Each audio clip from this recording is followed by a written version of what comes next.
السلام عليكم ورحمة الله وبركاته. إن الحمد لله نحمده ونستعينه ونستغفره ونعوذ بالله من شرور أنفسنا ومن سيئات أعمالنا. من يهده الله فلا مضل له ومن يضلل فلا هادي له. وأشهد أن لا إله إلا الله وحده لا شريك له وأشهد أن محمدا عبده ورسوله. يا أيها الذين آمنوا اتقوا الله حق تقاته ولا تموتن إلا وأنتم مسلمون. يا أيها الناس اتقوا ربكم الذي خلقكم من نفس واحدة وخلق منها زوجها وبث منهما رجالا كثيرا ونساء واتقوا الله الذي تساءلون به والأرحام إن الله كان عليكم رقيبا. يا أيها الذين آمنوا اتقوا الله وقولوا قولا سديدا يصلح لكم أعمالكم ويغفر لكم ذنوبكم ومن يطع الله ورسوله فقد فاز فوزا عظيما. أما بعد فإن خير الكلام كلام الله وأحسن الحديث حديث محمد صلى الله عليه وسلم وشر الأمور محدثاتها وكل محدثة بدعة وكل بدعة ضلالة وكل ضلالة في النار.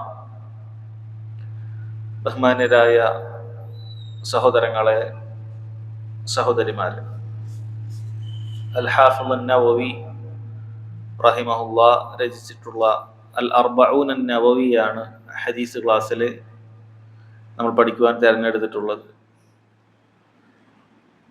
കഴിഞ്ഞ ക്ലാസ്സുകളിലായി നമ്മൾ ആദ്യത്തെ 4 ഹദീസുകളാണ് പൂർത്തിയാക്കിയത്. ആമുഖത്തിൽ പറഞ്ഞതുപോലെ ഇതിൽ ഓരോ ഹദീസുകളും ദീനുൽ ഇസ്ലാമിലെ അടിസ്ഥാനങ്ങൾ ഉൾക്കൊള്ളുന്ന, ഒരുപാട് അടിസ്ഥാന തത്വങ്ങൾ ഉൾക്കൊള്ളുന്ന ഹദീസുകളാണ്. അതുകൊണ്ട് തന്നെ മറ്റ് ഹദീസുകൾ പഠിക്കുന്നതിന് മുമ്പ് ഈ ഹദീസുകൾ ആരെങ്കിലും കൃത്യമായ വിശദീകരണത്തോടുകൂടി മനസ്സിലാക്കിയിട്ടുണ്ട് എങ്കിൽ ദീനുൽ ഇസ്ലാമിലെ അടിസ്ഥാനപരമായി അറിഞ്ഞിരിക്കേണ്ട വലിയ അറിവ് അവന് സ്വായത്തമാക്കാൻ സാധിക്കും. ഇൻഷാ അല്ലാഹ് ഇന്ന് 5-ാമത്തെ ഹദീസാണ് വായിക്കാൻ ഉദ്ദേശിക്കുന്നത്. ദീനുൽ ഇസ്ലാമിലെ പ്രധാനപ്പെട്ട 3 ഹദീസുകൾ എന്ന് പണ്ഡിതന്മാർ വിശദീകരിച്ച ഹദീസുകളിലെ 2-ാമത്തെ ഹദീസാണിത്. അങ്ങനെ പറഞ്ഞ 3 ഹദീസുകളുണ്ട്. അതിൽ 1-ാമത്തെ ഹദീസ് ഹാഫിദ് അൻ-നവവി അതിലെ ഈ കിതാബിലെ 1-ാമത്തെ ഹദീസായി നമ്മളോട് വിശദീകരിച്ച ഹദീസാണ്. നിയ്യത്തുമായി ബന്ധപ്പെട്ട കാര്യങ്ങൾ, പ്രവർത്തനങ്ങളെല്ലാം നിയ്യത്തിന്റെ അടിസ്ഥാനത്തിലാണ് എന്നറിയിക്കുന്ന ഹദീസാണ് ഇതിൽ 1-ാമത്തെ ഹദീസ്. അത് നമ്മൾ വിശദീകരണ സഹിതം മനസ്സിലാക്കുകയുണ്ടായി. 2-ാമത്തെ ഹദീസായി പണ്ഡിതന്മാർ പറഞ്ഞിട്ടുള്ളത് ഈ ഹദീസാണ്. അമലുകളുമായി ബന്ധപ്പെട്ട് അത് അള്ളാഹുവിൽ സ്വീകാര്യമാകുന്നത് എപ്പോഴാണ്, അള്ളാഹു സ്വീകരിക്കാതെ തള്ളുന്നത് എപ്പോഴാണ് എന്ന് അറിയിക്കുന്ന കാര്യം സഹോദരങ്ങൾ ഈ ഹദീസിലൂടെയാണ്. 3-ാമത്തെ ഹദീസ് അത് നമ്മുടെ ജീവിതത്തിലൊക്കെ ഹലാല് ഹറാമുകൾ നമ്മൾ മനസ്സിലാക്കി ഹലാലുകള് നാം സ്വീകരിക്കുകയും ഹറാമുകളെ തള്ളിക്കളയുകയും ചെയ്യേണ്ടതുണ്ട്. അതുപോലെ ഏതെങ്കിലുമൊക്കെ വിഷയത്തിൽ നമുക്ക് സംശയമുണ്ടായാൽ ആ സംശയമുള്ള കാര്യത്തിൽ നിന്ന് വിട്ടുനിൽക്കേണ്ടതുണ്ട്. ഇതുമായി ബന്ധപ്പെട്ട് പറയുന്ന ഹദീസാണ് 3-ാമതായി പണ്ഡിതന്മാർ ഈ വിഷയത്തിൽ പറഞ്ഞ ഹദീസ്. ഈ 3 ഹദീസുകളും ഈ ഗ്രന്ഥത്തിൽ ഇമാം നവവി റഹിമഹുല്ലാഹ് കൊടുത്തിട്ടുള്ള ഹദീസുകൾ തന്നെയാണ്. ഈ ഹദീസിൽ സഹോദരങ്ങളെ ഹദീസ് ആദ്യം വായിക്കാം, അതിനുശേഷം അതിന്റെ വിശദീകരണത്തിലേക്ക് പോകാം. ഖാല അൻ-നവവി റഹിമഹുല്ലാഹ്, അൽ ഹാഫിദ് അൻ-നവവി റഹിമഹുല്ലാഹ് അദ്ദേഹം കൊടുത്തിരിക്കുന്നു, അൻ ഉമ്മിൽ മുഅ്മിനീൻ ഉമ്മി അബ്ദില്ലാഹ് ആയിഷ റളിയല്ലാഹു അൻഹാ ഖാലത്ത് ഖാല റസൂലുള്ളാഹി സ്വല്ലല്ലാഹു അലൈഹി വസല്ലം മൻ അഹ്ദസ ഫി അംരിനാ ഹാദാ മാ ലൈസ മിൻഹു ഫഹുവ റദ്ദുൻ റവാഹുൽ ബുഖാരിയു വമുസ്ലിമുൻ വഫി റിവായത്തിൻ ലിമുസ്ലിമിൻ മൻ അമില അമലൻ ലൈസ അലൈഹി അംറുനാ ഫഹുവ റദ്ദുൻ. ഉമ്മുൽ മുഅ്മിനീൻ ഉമ്മു അബ്ദില്ലാഹ് ആയിഷ റളിയല്ലാഹു അൻഹാ അവർ പറയുന്നു, നബി സല്ലല്ലാഹു അലൈഹി വസല്ലം പറഞ്ഞു, മൻ അഹ്ദസ ഫി അംരിനാ ഹാദാ, ആരാണോ നമ്മുടെ ഈ കാര്യത്തിൽ അതിലില്ലാത്തത് പുതുതായി കൊണ്ടുവന്നിട്ടുള്ളത്, ഫഹുവ റദ്ദുൻ, അത് തള്ളപ്പെടുന്നതാണ്. ഇമാം ബുഖാരി മുസ്ലിമും ഇങ്ങനെയാണ് റിവായത്ത് ചെയ്തിട്ടുള്ളത്. എന്നാൽ ഇമാം മുസ്ലിമിന്റെ ഉദ്ധരണിയിൽ പ്രത്യേകമായി കാണാം, മൻ അമില അമലൻ ലൈസ അലൈഹി അംറുന, നമ്മുടെ കൽപ്പന ഇല്ലാത്തൊരു കർമ്മം ആരാണോ ചെയ്യുന്നത്, ഫഹുവ റദ്ദുൻ, അത് തള്ളപ്പെടുന്നതാണ് എന്നാണ്. ഇപ്പൊ ദീനുൽ ഇസ്ലാമിൽ വളരെ പ്രധാനപ്പെട്ട അടിസ്ഥാനം ഉൾക്കൊള്ളുന്ന ഒരു ഹദീസാണിത്. കാരണം അള്ളാഹു സുബ്ഹാനഹു വ തആല നമ്മുടെ ഒക്കെ അമലുകൾ സ്വീകരിക്കുന്നത് അതിൽ രണ്ട് നിബന്ധനകൾ നമ്മൾ പാലിക്കുമ്പോഴാണ്. നമ്മൾ അറിഞ്ഞാലും ഇല്ലെങ്കിലും അങ്ങനെയാണ് നമ്മുടെ അമലുകളെല്ലാം അള്ളാഹു സുബ്ഹാനഹു വ തആല സ്വീകരിക്കുന്നത്. ഇങ്ങനെ രണ്ട് നിബന്ധനകൾ ഉണ്ട് എന്ന് നമ്മൾ ഈ രൂപത്തിൽ പഠിച്ചാലും ഇല്ലെങ്കിലും നമ്മുടെ ഏതൊരു കർമ്മങ്ങളും അള്ളാഹു സുബ്ഹാനഹു വ തആല സ്വീകരിക്കുന്നത് അങ്ങനെയാണ്. അങ്ങനെ മാത്രമേ സ്വീകരിക്കുകയുള്ളൂ. ഏതൊക്കെയാണ് ആ രണ്ട് നിബന്ധനകൾ? ഒന്ന്, നാം ചെയ്യുന്ന കർമ്മത്തിൽ ഇഖ്ലാസ് ഉണ്ടാവുക എന്നുള്ളതാണ്. അഥവാ അള്ളാഹു സുബ്ഹാനഹു വ തആലക്ക് മാത്രമായി നാം അത് ചെയ്യുക. നമ്മുടെ മുഴുവൻ കർമ്മങ്ങളും അള്ളാഹു സുബ്ഹാനഹു വ തആലക്ക് മാത്രമായി ആകുക. അതുപോലെ ആ ചെയ്യുന്ന പ്രത്യേകമായ കർമ്മവും അള്ളാഹുവിൽ നിന്നുള്ള പ്രതിഫലം പ്രതീക്ഷിച്ച് നാളെ റബ്ബ് സുബ്ഹാനഹു വ തആലയെ കണ്ടുമുട്ടണം എന്ന ആഗ്രഹത്തോടു കൂടി ചെയ്യുക എന്നുള്ളതാണ്. അപ്പൊ അള്ളാഹുവിൽ നിന്നുള്ള പ്രതിഫലം പ്രതീക്ഷിച്ച് ചെയ്യുന്ന, അള്ളാഹുവിന് മാത്രം ചെയ്യുന്ന കർമ്മങ്ങളാണ് അള്ളാഹു സുബ്ഹാനഹു വ തആല സ്വീകരിക്കുക. ഒന്നാമത്തെ നിബന്ധന അതാണ്. നമ്മൾ ഇഖ്ലാസ് എന്ന് പറയാറുണ്ട്. കർമ്മങ്ങളിൽ ഇഖ്ലാസ് വേണമെന്ന് പറഞ്ഞാൽ അതാണ്. നമ്മുടെ പ്രവർത്തനങ്ങളിൽ ശിർക്ക് ഉണ്ടാകാൻ പാടില്ല. ഇതുമായി ബന്ധപ്പെട്ടതാണ് നമ്മൾ ഒന്നാമത്തെ ഹദീസിൽ മനസ്സിലാക്കിയത്. ഇന്നമൽ അഅ്മാലു ബിന്നിയാത്ത്, തീർച്ചയായും പ്രവർത്തനങ്ങളെല്ലാം നിയ്യത്തിന്റെ അടിസ്ഥാനത്തിലാണ്. ആരാണ് അള്ളാഹു സുബ്ഹാനഹു വ തആലക്ക് വേണ്ടി ചെയ്യുന്നത്, അവന്റെ കർമ്മങ്ങൾ അള്ളാഹു സുബ്ഹാനഹു വ തആല സ്വീകരിക്കും. ആരാളുകളെ കാണിക്കാൻ വേണ്ടി ഭൗതികമായ ലക്ഷ്യങ്ങൾ നേടുന്നതിന് വേണ്ടി ചെയ്തുവോ അതിൽ നിന്നും അള്ളാഹു സ്വീകരിക്കുകയില്ല. അവൻ ആ ഭൗതികമായ ലക്ഷ്യങ്ങൾ കൊണ്ട് മാത്രം തൃപ്തിപ്പെടേണ്ടി വരും. ആഖിറത്തിലേക്കൊന്നും അവന് ബാക്കി ഉണ്ടാവുകയില്ല. ഇതുമായി ബന്ധപ്പെട്ടതാണ് നമ്മൾ ഒന്നാമത്തെ ഹദീസ് പറഞ്ഞത്. നാം പറഞ്ഞത് ഏതൊരു അമലും രണ്ട് കാര്യങ്ങൾ പൂർത്തിയാകുമ്പോഴാണ്, രണ്ട് നിബന്ധനകൾ പാലിക്കപ്പെടുമ്പോഴാണ് അള്ളാഹുവിൽ സ്വീകരിക്കപ്പെടുന്നത്. ഒന്ന്, അത് ഇഖ്ലാസാണ്. ചെയ്യുന്ന കർമ്മം അള്ളാഹുവിന് വേണ്ടി മാത്രമായിരിക്കണം. നമ്മളിപ്പോൾ അസ്ർ നിസ്കരിച്ചു. ആരെങ്കിലും അസ്ർ നിസ്കരിച്ചത് ഈ മസ്ജിദിൽ വന്ന് ആരെങ്കിലുമൊക്കെ കാണിക്കാൻ വേണ്ടി നിസ്കരിച്ചാലും അള്ളാഹു അത് സ്വീകരിക്കാൻ പോകുന്നില്ല. അതല്ലെങ്കിൽ അവന്റെ കർമ്മങ്ങൾ അള്ളാഹു അല്ലാത്തവരോടുള്ള പ്രാർത്ഥനകളോ സഹായഘട്ടങ്ങളോ ആരെങ്കിലും നടത്തുകയാണ്. ഒരാൾ അസ്ർ നിസ്കാരത്തിന് സുജൂദിൽ മൊയ്തീൻ ഷെഹെ കാക്കണേ എന്ന് പ്രാർത്ഥിക്കുകയാണെങ്കിലോ അത് ഇഖ്ലാസ് ഇല്ലാത്ത നിസ്കാരമാണ്. അത് ശിർക്ക് കലർന്നു. അള്ളാഹു സുബ്ഹാനഹു വ തആല സ്വീകരിക്കുകയില്ല. വലുതും ചെറുതുമായ ശിർക്കുകളിൽ നിന്ന് മുക്തമായി അള്ളാഹുവിന് വേണ്ടി മാത്രം ചെയ്യുമ്പോഴാണ് അത് ഇഖ്ലാസുള്ള അമലായി മാറുന്നത്. അത് നിർബന്ധമാണ്. രണ്ടാമത്തെ കാര്യം, കർമ്മങ്ങൾ നബി സല്ലല്ലാഹു അലൈഹി വസല്ലം കാണിച്ചു തന്ന മാർഗത്തിലൂടെ മാത്രം ചെയ്യുക എന്നുള്ളതാണ്. ഈ ഹദീസ് അതുമായി ബന്ധപ്പെട്ടിട്ടുള്ളതാണ്. അതിനാണ് നമ്മൾ ഇത്തിബാ എന്ന് അറബിയിൽ പറയുന്നത്. ഇത്തിബാ എന്ന് പറഞ്ഞാൽ നബി സല്ലല്ലാഹു അലൈഹി വസല്ലമയെ അനുധാവനം ചെയ്ത് പിൻപറ്റിക്കൊണ്ടത് ചെയ്യുക എന്നുള്ളതാണ്. എന്തുകൊണ്ടാണ് നമ്മൾ അസർ നിസ്കാരം 4 റക്അത്ത് മാത്രമായി നിസ്കരിച്ചത്? എന്തുകൊണ്ട് അത് 3, 2, 1 ആക്കാതെ, അല്ലെങ്കിൽ 5, 6, 7 ആയി വർദ്ധിപ്പിക്കാതെ നമ്മൾ 4 എണ്ണം മാത്രമാക്കി നിസ്കരിച്ചത്? നബി സല്ലല്ലാഹു അലൈഹി വസല്ലം അങ്ങനെയാണ് അസ്ർ നിസ്കാരം പഠിപ്പിച്ചത്. അതല്ലാതെ നമ്മളാരും ഗവേഷണം ചെയ്ത് കണ്ടെത്തിയതല്ല. നമ്മുടെ സൗകര്യപൂർവ്വം നമ്മൾ അങ്ങനെ ആക്കിയതുമല്ല. അല്ലെങ്കിൽ ഇങ്ങനെ ചെയ്താലാണ് കൂടുതൽ നല്ലത് എന്ന് നമുക്ക് കണ്ടെത്തി, നമുക്ക് തോന്നി അങ്ങനെ നിർവഹിച്ചതുമല്ല. അത് അസ്ർ നിസ്കാരത്തിന്റെ കാര്യമാണ് പറഞ്ഞത്. ഏതൊരു കർമ്മവും അങ്ങനെ തന്നെയാണ്. ദീനുൽ ഇസ്ലാമിൽ ഏതൊരു കർമ്മവും അങ്ങനെ തന്നെയാണ്. നമ്മളെല്ലാം നബി സല്ലല്ലാഹു അലൈഹി വസല്ലം കാണിച്ചു തന്നത് പോലെയാണ് ചെയ്യുന്നത്. അപ്പോൾ ഇഖ്ലാസും ഇത്തിബാവും ഒന്നിച്ചു ചേരുമ്പോഴാണ് അള്ളാഹുവിങ്കൽ ഇബാദത്തുകൾ സ്വീകാര്യോഗ്യമാകുന്ന അമലു സാലിഹാത്തായി, സൽക്കർമ്മമായി അത് മാറുന്നത്. ഇതിൽ ഏതെങ്കിലും ഒന്നില്ലാതായി തീർന്നാൽ അത് അമലു സാലിഹായി മാറുകയില്ല, സൽക്കർമ്മമായി മാറുകയില്ല. ഒരാൾ ഇഖ്ലാസോടുകൂടി ചെയ്യുന്നുണ്ട്, അള്ളാഹു സുബ്ഹാനഹു വ തആലയിൽ നിന്നുള്ള പ്രതിഫലം ലഭിക്കണമെന്ന ആഗ്രഹത്തോടു കൂടി ചെയ്യുന്നുണ്ട്. പക്ഷേ നബി സല്ലല്ലാഹു അലൈഹി വസല്ലമയുടെ മാതൃകയുണ്ടോ ഇല്ലേ എന്ന് അവൻ നോക്കിയില്ല. ആളുകളൊക്കെ ചെയ്യുന്നത് പോലെ ചെയ്തതാണ്. അള്ളാഹുവിൽ അത് സ്വീകരിക്കപ്പെടുകയില്ല. അവൻ പ്രതിഫലം ലഭിക്കാൻ അതിന് വകയില്ല. കാരണം അള്ളാഹു സുബ്ഹാനഹു വ തആല നബി സല്ലല്ലാഹു അലൈഹി വസല്ലം കാണിച്ചു തന്ന മാർഗത്തിൽ ചെയ്യുമ്പോഴാണ് പ്രതിഫലം നൽകുന്നത് എന്നാണ്. വേറൊരാൾ അള്ളാഹു സുബ്ഹാനഹു വ തആലയെ ഇബാദത്ത് ചെയ്യുന്നതിൽ അവന് ശിർക്ക് സംഭവിച്ചിട്ടുണ്ട്. ഒന്നുകിൽ അവന്റെ പ്രവർത്തനങ്ങളിൽ ആരെങ്കിലുമൊക്കെ കാണിക്കാൻ വേണ്ടി അവൻ ചെയ്യുന്നതാണ്, അതല്ലെങ്കിൽ അള്ളാഹു അല്ലാത്ത ആളുകൾക്ക് നേർക്ക് നേരെയുള്ള ഇബാദത്തുകൾ, പ്രാർത്ഥനയോ സഹായതട്ടമോ അവർക്ക് നൽകുകയാണ്. എന്നാൽ അവൻ ചെയ്യുന്ന കർമ്മം അവൻ ഇത്തിബാവോടുകൂടി നബി സല്ലല്ലാഹു അലൈഹി വസല്ലം കാണിച്ചു തന്ന രൂപത്തിൽ തന്നെ ചെയ്യുന്നുണ്ട്, എങ്കിലും അവന്റെ കർമ്മം സ്വീകരിക്കപ്പെടുകയില്ല. അപ്പോൾ ഇഖ്ലാസും ഇത്തിബാവും ഒരുമിച്ച് വന്നാൽ മാത്രമാണ് സഹോദരങ്ങളെ അമലുകൾ സ്വീകരിക്കുകയുള്ളൂ. ആ രണ്ടാമത്തെ കാര്യം, ഇത്തിബാവുമായി ബന്ധപ്പെട്ട വിഷയം വിശദമായി ചർച്ച ചെയ്യുന്ന, അതിന്റെ ഒരു അടിസ്ഥാനം എന്ന് അറിയിക്കുന്ന ഒരു ഹദീസാണ് ഈ ഹദീസ്. അതുകൊണ്ട് ഇത് പഠിക്കൽ എത്രമാത്രം പ്രാധാന്യമുള്ളതാണ് എന്ന് നിങ്ങൾക്ക് മനസ്സിലായി കാണും. കാരണം അള്ളാഹുവിൽ നമ്മുടെ അമൽ സ്വീകരിക്കാൻ ഈ ഹദീസിന്റെ യഥാർത്ഥ രൂപത്തിൽ വിശദീകരണം പഠിച്ചേ മതിയാകും. ഈ ഹദീസ് അഹ്ലുസുന്നത്തി വൽ ജമാഅത്തിന്റെ വിശദീകരണത്തോടുകൂടി മനസ്സിലാക്കാത്ത ധാരാളം ആളുകളാണ്. അവരുടെ പ്രയത്നങ്ങൾ അവർ ഇങ്ങനെ വിഫല ശ്രമങ്ങളായി അല്ലെങ്കിൽ വ്യത അവർ ചെയ്തുകൊണ്ടിരിക്കുകയാണ്, പലതും ചെയ്തു കൂട്ടുകയാണ്. ദീനുൽ ഇസ്ലാമിന്റെ പേരിൽ അള്ളാഹുവിൽ പ്രതിഫലം കിട്ടുമെന്ന് വിചാരിച്ചിട്ട് ഒരുപാട് ആളുകൾ പലതും ചെയ്യുന്നുണ്ട്. പക്ഷേ ഈ ഹദീസിന്റെ അടിസ്ഥാനത്തിൽ അത് ദീനിലുള്ളതാണോ, നബി സല്ലല്ലാഹു അലൈഹി വസല്ലം കൽപ്പന ഉള്ളതാണോ, അതല്ല അവിടെ കൽപ്പന ഇല്ലാത്ത തള്ളപ്പെടുന്നതാണോ എന്നൊന്നും അവർ പഠിക്കാൻ തയ്യാറായിട്ടില്ല. അല്ല, ഇങ്ങനെ ഒരു വിഷയമുണ്ട് എന്ന് തന്നെ അവർക്ക് അറിയില്ല. നമ്മൾ നല്ല ഇഖ്ലാസോടുകൂടി ചെയ്താൽ മതി, അത്രേ വേണ്ടൂ. അള്ളാഹു സുബ്ഹാനഹു വ തആല സ്വീകരിച്ചോളും. അങ്ങനെ ഒരു സുന്നത്ത് അനുസരിച്ച് ചെയ്യാൻ നബി സല്ലല്ലാഹു അലൈഹി വസല്ലം കാണിച്ചതേ ചെയ്യാവൂ, അങ്ങനെയൊന്നും ചിന്തിക്കുക പോലുമില്ല, അങ്ങനെ ഒരു അറിവ് പോലും ഇല്ലാത്ത ഒരുപാട് ആളുകളെ കാണാൻ സാധിക്കും.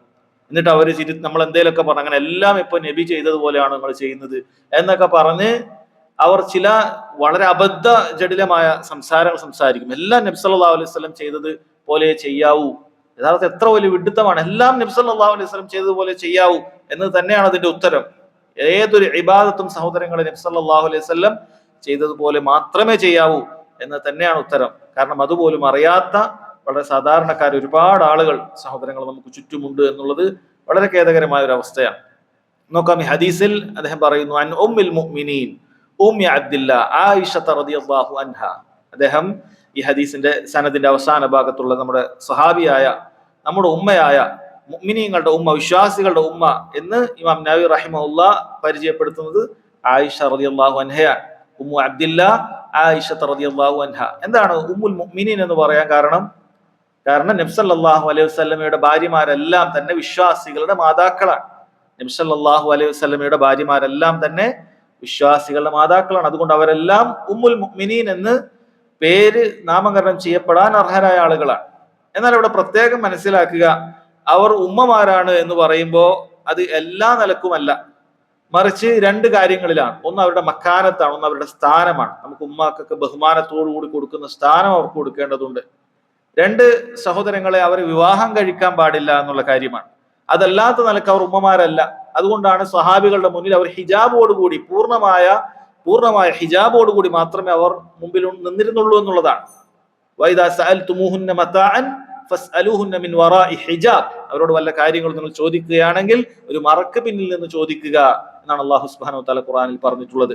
അതോ നമ്മൾ ഉമ്മമാരെ പോലെ നമുക്ക് നേർക്ക് നേരെ അവരുടെ മുന്നിൽ നിൽക്കാൻ പാടില്ല, മറിച്ച് മറക്ക് പിന്നിലായിക്കൊണ്ടാണ് അവരോട് കാര്യങ്ങൾ സംസാരിക്കാൻ പാടുള്ളൂ എന്നാണ്. അഥവാ അവർ ഉമ്മമാർ എന്നുള്ളത് അവർ വിവാഹം കഴിക്കാൻ പാടില്ല, അതുപോലെ അവരുടെ മക്കാനത്ത്, അവരുടെ സ്ഥാനം, ഈ രണ്ട് കാര്യങ്ങളിലാണ് എന്ന് പണ്ഡിതന്മാർ വിശദീകരിച്ചത് കാണാൻ സാധിക്കും. അതുകൊണ്ട് ആയിഷ റളിയല്ലാഹു അൻഹ അവർ നമ്മുടെ ഉമ്മയാണ്. ആരാണോ അവരെ ഉമ്മയായി കണക്കാക്കാത്തത് സഹോദരങ്ങളെ, അവർ വിശ്വാസിയല്ല. ഷിയാക്കളെ പോലെയുള്ള, റാഫിളുകളെ പോലെയുള്ള ആയിഷ റളിയല്ലാഹു അൻഹയുടെ പേര് കേൾക്കുമ്പോൾ ലഅനത്ത് ചൊല്ലുന്ന ആളുകൾ സഹോദരങ്ങൾ മുസ്ലിമീങ്ങളാണെന്ന് പറഞ്ഞ് ലോകത്ത് നടക്കുന്നുണ്ട്. അവർ വിശ്വാസികളല്ല. കാരണം അവർ ഖുർആനിനെയും സുന്നത്തിനെയും തള്ളിക്കളയുന്നവരാണ്. നബി സല്ലല്ലാഹു അലൈഹി വസല്ലം ഭാര്യമാരെ മോശം പറയുന്ന, ചീത്ത പറയുന്ന ആളുകൾ നമുക്ക് കാണാൻ സാധിക്കും. എന്നാൽ ആയിഷ റളിയല്ലാഹു അൻഹ അല്ലാഹു സുബ്ഹാനഹു വ തആല 7 ആകാശത്തിന് മുകളിൽ നിന്നും അവർ സ്വർഗത്തിലാണെന്ന് അറിയിച്ച വിവരം ലഭിച്ചിട്ടുള്ള മഹാഭാഗ്യവതിയാണ് എന്ന് നമ്മൾ മനസ്സിലാക്കുക. ഉമ്മുൽ മുഅ്മിനീൻ ഉമ്മു അബ്ദില്ലാ, ഉമ്മുൽ മുഅ്മിനീൻ ഉമ്മു അബ്ദില്ലാ. അവരുടെ കുനിയത്തായി ഇമാം നവവി റഹിമഹുല്ലാഹ് കൊടുക്കുന്നു ഉമ്മു അബ്ദില്ലാ എന്നാണ്. എന്താണ് ഉമ്മു അബ്ദില്ലാ എന്ന് പറഞ്ഞാൽ? കുനിയത്തിനെ കുറിച്ച് നമ്മൾ നേരത്തെ സംസാരിച്ചിട്ടുള്ളതാണ്. അഥവാ അബ്ദുള്ളയുടെ ഉമ്മ എന്നാണ് ആ വാക്കിനർത്ഥം. ആയിഷ റളിയല്ലാഹു അൻഹക്ക് യഥാർത്ഥത്തിൽ ഒരു കുട്ടി ഉണ്ടായിരുന്നില്ല എന്നുള്ളതാണ് വസ്തുത. ആയിഷ റളിയല്ലാഹു അൻഹക്ക് ഒരു കുട്ടി ഉണ്ടായിരുന്നില്ല. പിന്നെ എങ്ങനെയാണ് ഉമ്മു അബ്ദില്ലാ, അബ്ദുള്ളയുടെ ഉമ്മ എന്ന് പറയുന്ന ഈ കുനിയത്ത് സ്വീകരിച്ചത്? അത് കുനിയത്തിന്റെ അടിസ്ഥാനം നമ്മൾ മനസ്സിലാക്കേണ്ടതുണ്ട്. ഒരാൾക്കൊരു പേര് ഒരു കുനിയത്തായി സ്വീകരിക്കണമെങ്കിൽ അവർക്ക് ആ പേരിൽ ഒരു കുട്ടി ഉണ്ടാകണം എന്നുള്ളത് യാതൊരു നിർബന്ധവും അതിനില്ല. പണ്ഡിതന്മാർ പല അഭിപ്രായങ്ങളും ഇവരുടെ വിഷയത്തിൽ പറഞ്ഞിട്ടുണ്ട്. ചിലർ പറഞ്ഞു അവരൊരു ഗർഭം ധരിച്ചിരുന്നു, പിന്നീട് അത് ഇല്ലാതായി പോയതാണ് എന്ന അഭിപ്രായമൊക്കെ പറയുന്നുണ്ട്. പക്ഷെ അത് സ്ഥിരപ്പെട്ടതല്ല, അങ്ങനെ സ്ഥിരപ്പെട്ടിട്ടില്ല. എന്നാൽ വേറെ ചിലർ പറഞ്ഞു അവർ നബി സല്ലല്ലാഹു അലൈഹി വസല്ലമയുടെ കാലഘട്ടത്തിൽ എല്ലാവരും, പുരുഷന്മാരും സ്ത്രീകളൊക്കെ കുനിയത്ത് സ്വീകരിച്ചിരുന്നു. അങ്ങനെ ആയിഷ റളിയല്ലാഹു അൻഹയും സ്വീകരിച്ചതാണ്. ആ സ്വീകരിച്ചപ്പോൾ അള്ളാഹുവിന് ഏറ്റവും ഇഷ്ടപ്പെട്ട 2 പേരുകളാണല്ലോ അബ്ദുള്ളയും അബ്ദുറഹ്മാൻ. അതിൽ അബ്ദുള്ള എന്നുള്ളവർ സ്വീകരിക്കുകയും അങ്ങനെ ഉമ്മു അബ്ദില്ല എന്ന് പേരിട്ടതാണ് എന്ന് ചില പണ്ഡിതന്മാർ പറഞ്ഞിട്ടുണ്ട്. എന്നാൽ വേറെ ചില പണ്ഡിതന്മാർ പറയുന്നത്, അതാണ് ഏറ്റവും ശരിയായ അഭിപ്രായമായി മനസ്സിലാകുന്നത്, അവർ നബി സല്ലല്ലാഹു അലൈഹി വസല്ലമയുടെ നിർദ്ദേശപ്രകാരം അവരുടെ സഹോദരിയായ അസ്മ, അവരുടെ മകനായ അബ്ദുള്ള ഇബ്നു സുബൈർ, ആ അബ്ദുള്ളയുടെ പേരിൽ അഥവാ സഹോദരി പുത്രനായ അബ്ദുള്ളയുടെ പേരിലേക്ക് ചേർത്തി വിളിച്ചതാണ്. സഹോദരി പുത്രനായ അബ്ദുള്ളയുടെ പേരിലേക്ക് ചേർത്തി വിളിച്ചതാണ്. അവർ അബ്ദുള്ളയുടെ ഉമ്മയുടെ സഹോദരിയാണ്. ഉമ്മയുടെ സഹോദരിക്ക് ഉമ്മയുടെ സ്ഥാനമാണ് എന്നുള്ളത് ഇമാം ബുഖാരിയൊക്കെ അതുൽ മുഫ്രദിലേക്ക് ഉദ്ധരിച്ചത് കാണാൻ സാധിക്കും. ഉമ്മയുടെ സഹോദരി, ഉമ്മയുടെ സ്ഥാനമാണ് അവർക്കുള്ളത്. അപ്പൊ ആ നിലക്കാണ് ഉമ്മു അബ്ദില്ല അഥവാ അബ്ദുള്ള സുബൈറിന്റെ ഉമ്മ എന്നുള്ള പേരിൽ അവർ ഉമ്മു അബ്ദില്ല എന്നുള്ള കുനിയത്ത് സ്വീകരിച്ചത് എന്ന് കാണാൻ സാധിക്കും. നമ്മൾ നേരത്തെ പറഞ്ഞതാണ്, അങ്ങനെ ഒരാൾക്ക് കുട്ടി ഉണ്ടാകുന്നതിന് മുമ്പ് തന്നെ അയാൾക്ക് എന്ത് ചെയ്യാം, കുനിയത്ത് സ്വീകരിക്കാം. അതിന് യാതൊരു തെറ്റുമില്ല. ഒരാൾക്ക് ഒരു കല്യാണം കഴിച്ചിട്ടില്ല, അയാൾക്ക് അബു അബ്ദില്ല എന്നോ ഉമ്മു അബ്ദില്ല എന്നോ അബു അബ്ദുറഹ്മാൻ എന്നോ ഉമ്മു അബ്ദുറഹ്മാൻ എന്നോ എന്ത് പേരും സ്വീകരിക്കാവുന്നതാണ്. മാത്രമല്ല, ജീവനില്ലാത്ത വസ്തുക്കളിലേക്ക് കുനിയത്ത് സ്വീകരിച്ചതൊക്കെ കാണാൻ പറ്റും. നമുക്ക് അബു തുറാബ് എന്നുള്ള കുനിയത്ത് കാണാം. അതുപോലെ നമുക്ക് ഇഷ്ടപ്പെട്ട മൃഗങ്ങളിലേക്ക് അബു ഹുറൈറ എന്നുള്ള പേര് മഹാൻ അബ്ദുറഹ്മാൻ അബു ഹുറൈറ എന്ന സഹാബി അദ്ദേഹത്തിന് സ്വീകരിച്ചത് നമ്മൾ കണ്ടിട്ടുണ്ട്. അദ്ദേഹത്തിന്റെ ഹദീസ് വരുമ്പോൾ ഇൻഷാ അല്ലാഹ് അവിടെ വിശദീകരിക്കാം. ഈ ഹദീസിൽ പറയുന്നു, മൻ അഹ്ദസ ഫി അംരിനാ ഹാദാ. മൻ അഹ്ദസ, അഹ്ദസ എന്ന് പറഞ്ഞാൽ പുതുതായി ഉണ്ടാക്കി എന്നാണ് പറയുന്നത്. മൻ അഹ്ദസ, ആരാണോ പുതുതായി ഉണ്ടാക്കുന്നത് എന്നാണ് പറയുന്നത്. ഫി അംരിന, നമ്മുടെ കാര്യത്തിൽ, അഥവാ ദീനിന്റെ കാര്യമാണ് ഇവിടെ ഉദ്ദേശിക്കുന്നത്. അഥവാ ദുനിയാവിന്റെ കാര്യത്തിൽ പുതുതായി എന്തെങ്കിലുമൊക്കെ കൊണ്ടുവരുന്നതിനെ കുറിച്ചിട്ടല്ല ഈ ഹദീസ്. ദുനിയാവിന്റെ കാര്യത്തിൽ പുതുതായി എന്തെങ്കിലുമൊക്കെ കൊണ്ടുവരുന്നതിനെ കുറിച്ചിട്ടല്ല ഈ ഹദീസ് എന്നുള്ളത് വളരെ വ്യക്തമായ കാര്യമാണ്. നമ്മുടെ ഈ ദീനിന്റെ കാര്യത്തിൽ, ഫി അംരിന ഹാദ, അഥവാ ഈ ദീനിന്റെ കാര്യത്തിൽ, ഹാദ എന്ന് ഉപയോഗിക്കുന്നത് പണ്ഡിതന്മാർ പറയുന്ന അറബി ഭാഷയിൽ നിലവിലുള്ള ഒരു കാര്യത്തിലാണ്, അവിടെ ഹാജറുള്ള ഒരു കാര്യത്തിലാണ് ഹാദ എന്ന് ഉപയോഗിക്കുകയുള്ളൂ. നബി സല്ലല്ലാഹു അലൈഹി വസല്ലമയുടെ ആ ദീൻ ഉണ്ട് അവിടെ.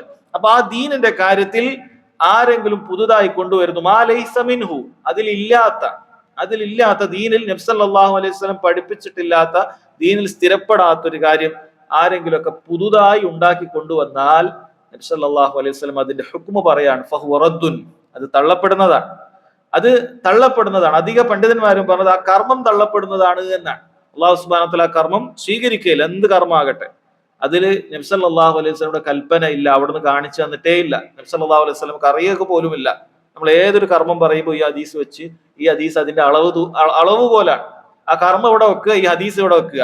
മൻ അഹ്ദസ ഫീ അംരിനാ ഹാദാ മാ ലൈസ മിൻഹു, അതില് പുതുതായി കൊണ്ടുവന്നതാണോ ചിന്തിക്കുക. നബി സല്ലല്ലാഹു അലൈഹി വസല്ലമയുടെ കാലത്തുള്ളതാണോ, സഹാബികൾ ചെയ്തതാണോ എന്ന് ചിന്തിക്കുക. അപ്പൊ അല്ലെങ്കിൽ അത് പുതുതായി കൊണ്ടുവന്ന യാതൊരു സംശയമില്ല. നബി സല്ലല്ലാഹു അലൈഹി വസല്ലമയുടെ കൽപ്പനയുണ്ടോ ചിന്തിക്കുക. ഈ ഹദീസിൽ വളരെ ഉത്തരമുണ്ട്, കൃത്യമായ ഉത്തരമുണ്ട്. ഈ ഹദീസിൽ കൃത്യമായ ഉത്തരമുണ്ട്. പുതുതായി ഉണ്ടായതാണോ, അല്ല അന്ന് തന്നെ ഉണ്ടോ, നബി സല്ലല്ലാഹു അലൈഹി വസല്ലം കൽപ്പിച്ചിട്ടുണ്ടോ, അതല്ല പിന്നീട് ആരെങ്കിലും ഒക്കെ പിൽക്കാലത്ത് ഏതെങ്കിലും ഒരു നൂറ്റാണ്ടിൽ കൊണ്ടുവന്നതാണോ, ഇതേ നോക്കേണ്ടതുള്ളൂ. ഫഹുവ റദ്ദുൻ. ചില പണ്ഡിതന്മാർ പറഞ്ഞത് ആ പുതുതായി ഉണ്ടാക്കിയവൻ തന്നെ തള്ളപ്പെടുന്നതാണ്, അഥവാ അവൻ നബി സല്ലല്ലാഹു അലൈഹി വസല്ലമയുടെ സുന്നത്തിൽ പെട്ടവനായിരിക്കുകയില്ല, അവൻ ബിദ്അത്തുകാരനായി തീരും എന്നും പണ്ഡിതന്മാർ അതിനെ ഫഹുവ റദ്ദുൻ എന്ന് പറഞ്ഞാൽ ആ മനുഷ്യൻ തന്നെ, ആ അമലുകൾ ചെയ്യുന്നവൻ തന്നെ ബിദ്അത്തുകാരനായി തീരും എന്നും ചില പണ്ഡിതന്മാർ പറഞ്ഞിട്ടുണ്ട്. രണ്ടാമത്തെ റിവായത്തിൽ എന്താണ് വന്നത്, മൻ അമില അമലൻ, ആരെങ്കിലും ഒരു അമല് ചെയ്തു, ഒരു പ്രവൃത്തി ചെയ്തു, ലൈസ അലൈഹി അംറുന, അതിൽ നബി സല്ലല്ലാഹു അലൈഹി വസല്ലം പറയാൻ അതിൽ എന്റെ കൽപ്പന ഇല്ല, നമ്മുടെ കൽപ്പന അതിലില്ല എങ്കിൽ ഫഹുവ റദ്ദുൻ എന്നാണ്. ഈ രണ്ട് ഹദീസിലും രണ്ടും ഒരുപോലെ അല്ല. ഒന്നാമത്തതിൽ പറഞ്ഞത് പുതുതായി ഉണ്ടാക്കിയ ആള് അത് തള്ളപ്പെടും, അല്ലെ പുതുതായി ഉണ്ടാക്കിയ കർമ്മം തള്ളപ്പെടുമെന്നാണ്. അപ്പൊ ചില ആളുകൾ പറയും, ഞങ്ങളിത് ഉണ്ടാക്കിയതെന്നല്ല, ഇത് ഞങ്ങൾ എത്രയോ കാലമായിട്ട് വേണം, ഞങ്ങൾ ആരും ഇത് ഉണ്ടാക്കിയിട്ടില്ല, 1000 വർഷത്തിന്റെ പഴക്കുണ്ട് എന്നൊക്കെ പറയുന്ന ചില ബിദ്അത്തുകളുണ്ട്. 1000 വർഷം ഒരാൾ ആചരിച്ചാൽ അത് സുന്നത്താവുമോ? ഇല്ല. 1400 വർഷത്തിന് മുകളിൽ ആചരിക്കണം. നബി സല്ലല്ലാഹു അലൈഹി വസല്ലമയുടെ കാലത്തിലേക്ക് സനത് എത്തണം. അതല്ലാതെ 1000 വർഷം ഉണ്ടായിട്ടൊന്നും കാര്യമില്ല. 1000 വർഷമായിട്ട് ഇത് ആചരിക്കുന്നു എന്നുള്ളത് കൊണ്ട് യാതൊരു കാര്യമില്ല. കാരണം ഉത്തമ നൂറ്റാണ്ടിന് ശേഷം ആരംഭിച്ചതാണ്, യാതൊരു കാര്യം അതിലില്ല.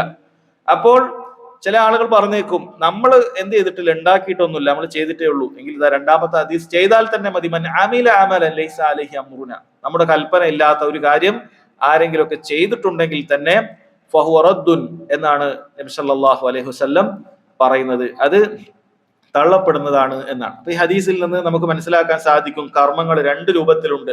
ഒന്ന് അല്ലാഹു സുബ്ഹാനഹു വ തആല സ്വീകരിക്കുന്ന സുന്നത്തിനോട് യോജിച്ച കർമ്മം, അമലുൽ മഖ്ബൂൽ, സ്വീകരിക്കപ്പെടുന്ന സുന്നത്തിനോട് യോജിച്ച കർമ്മം.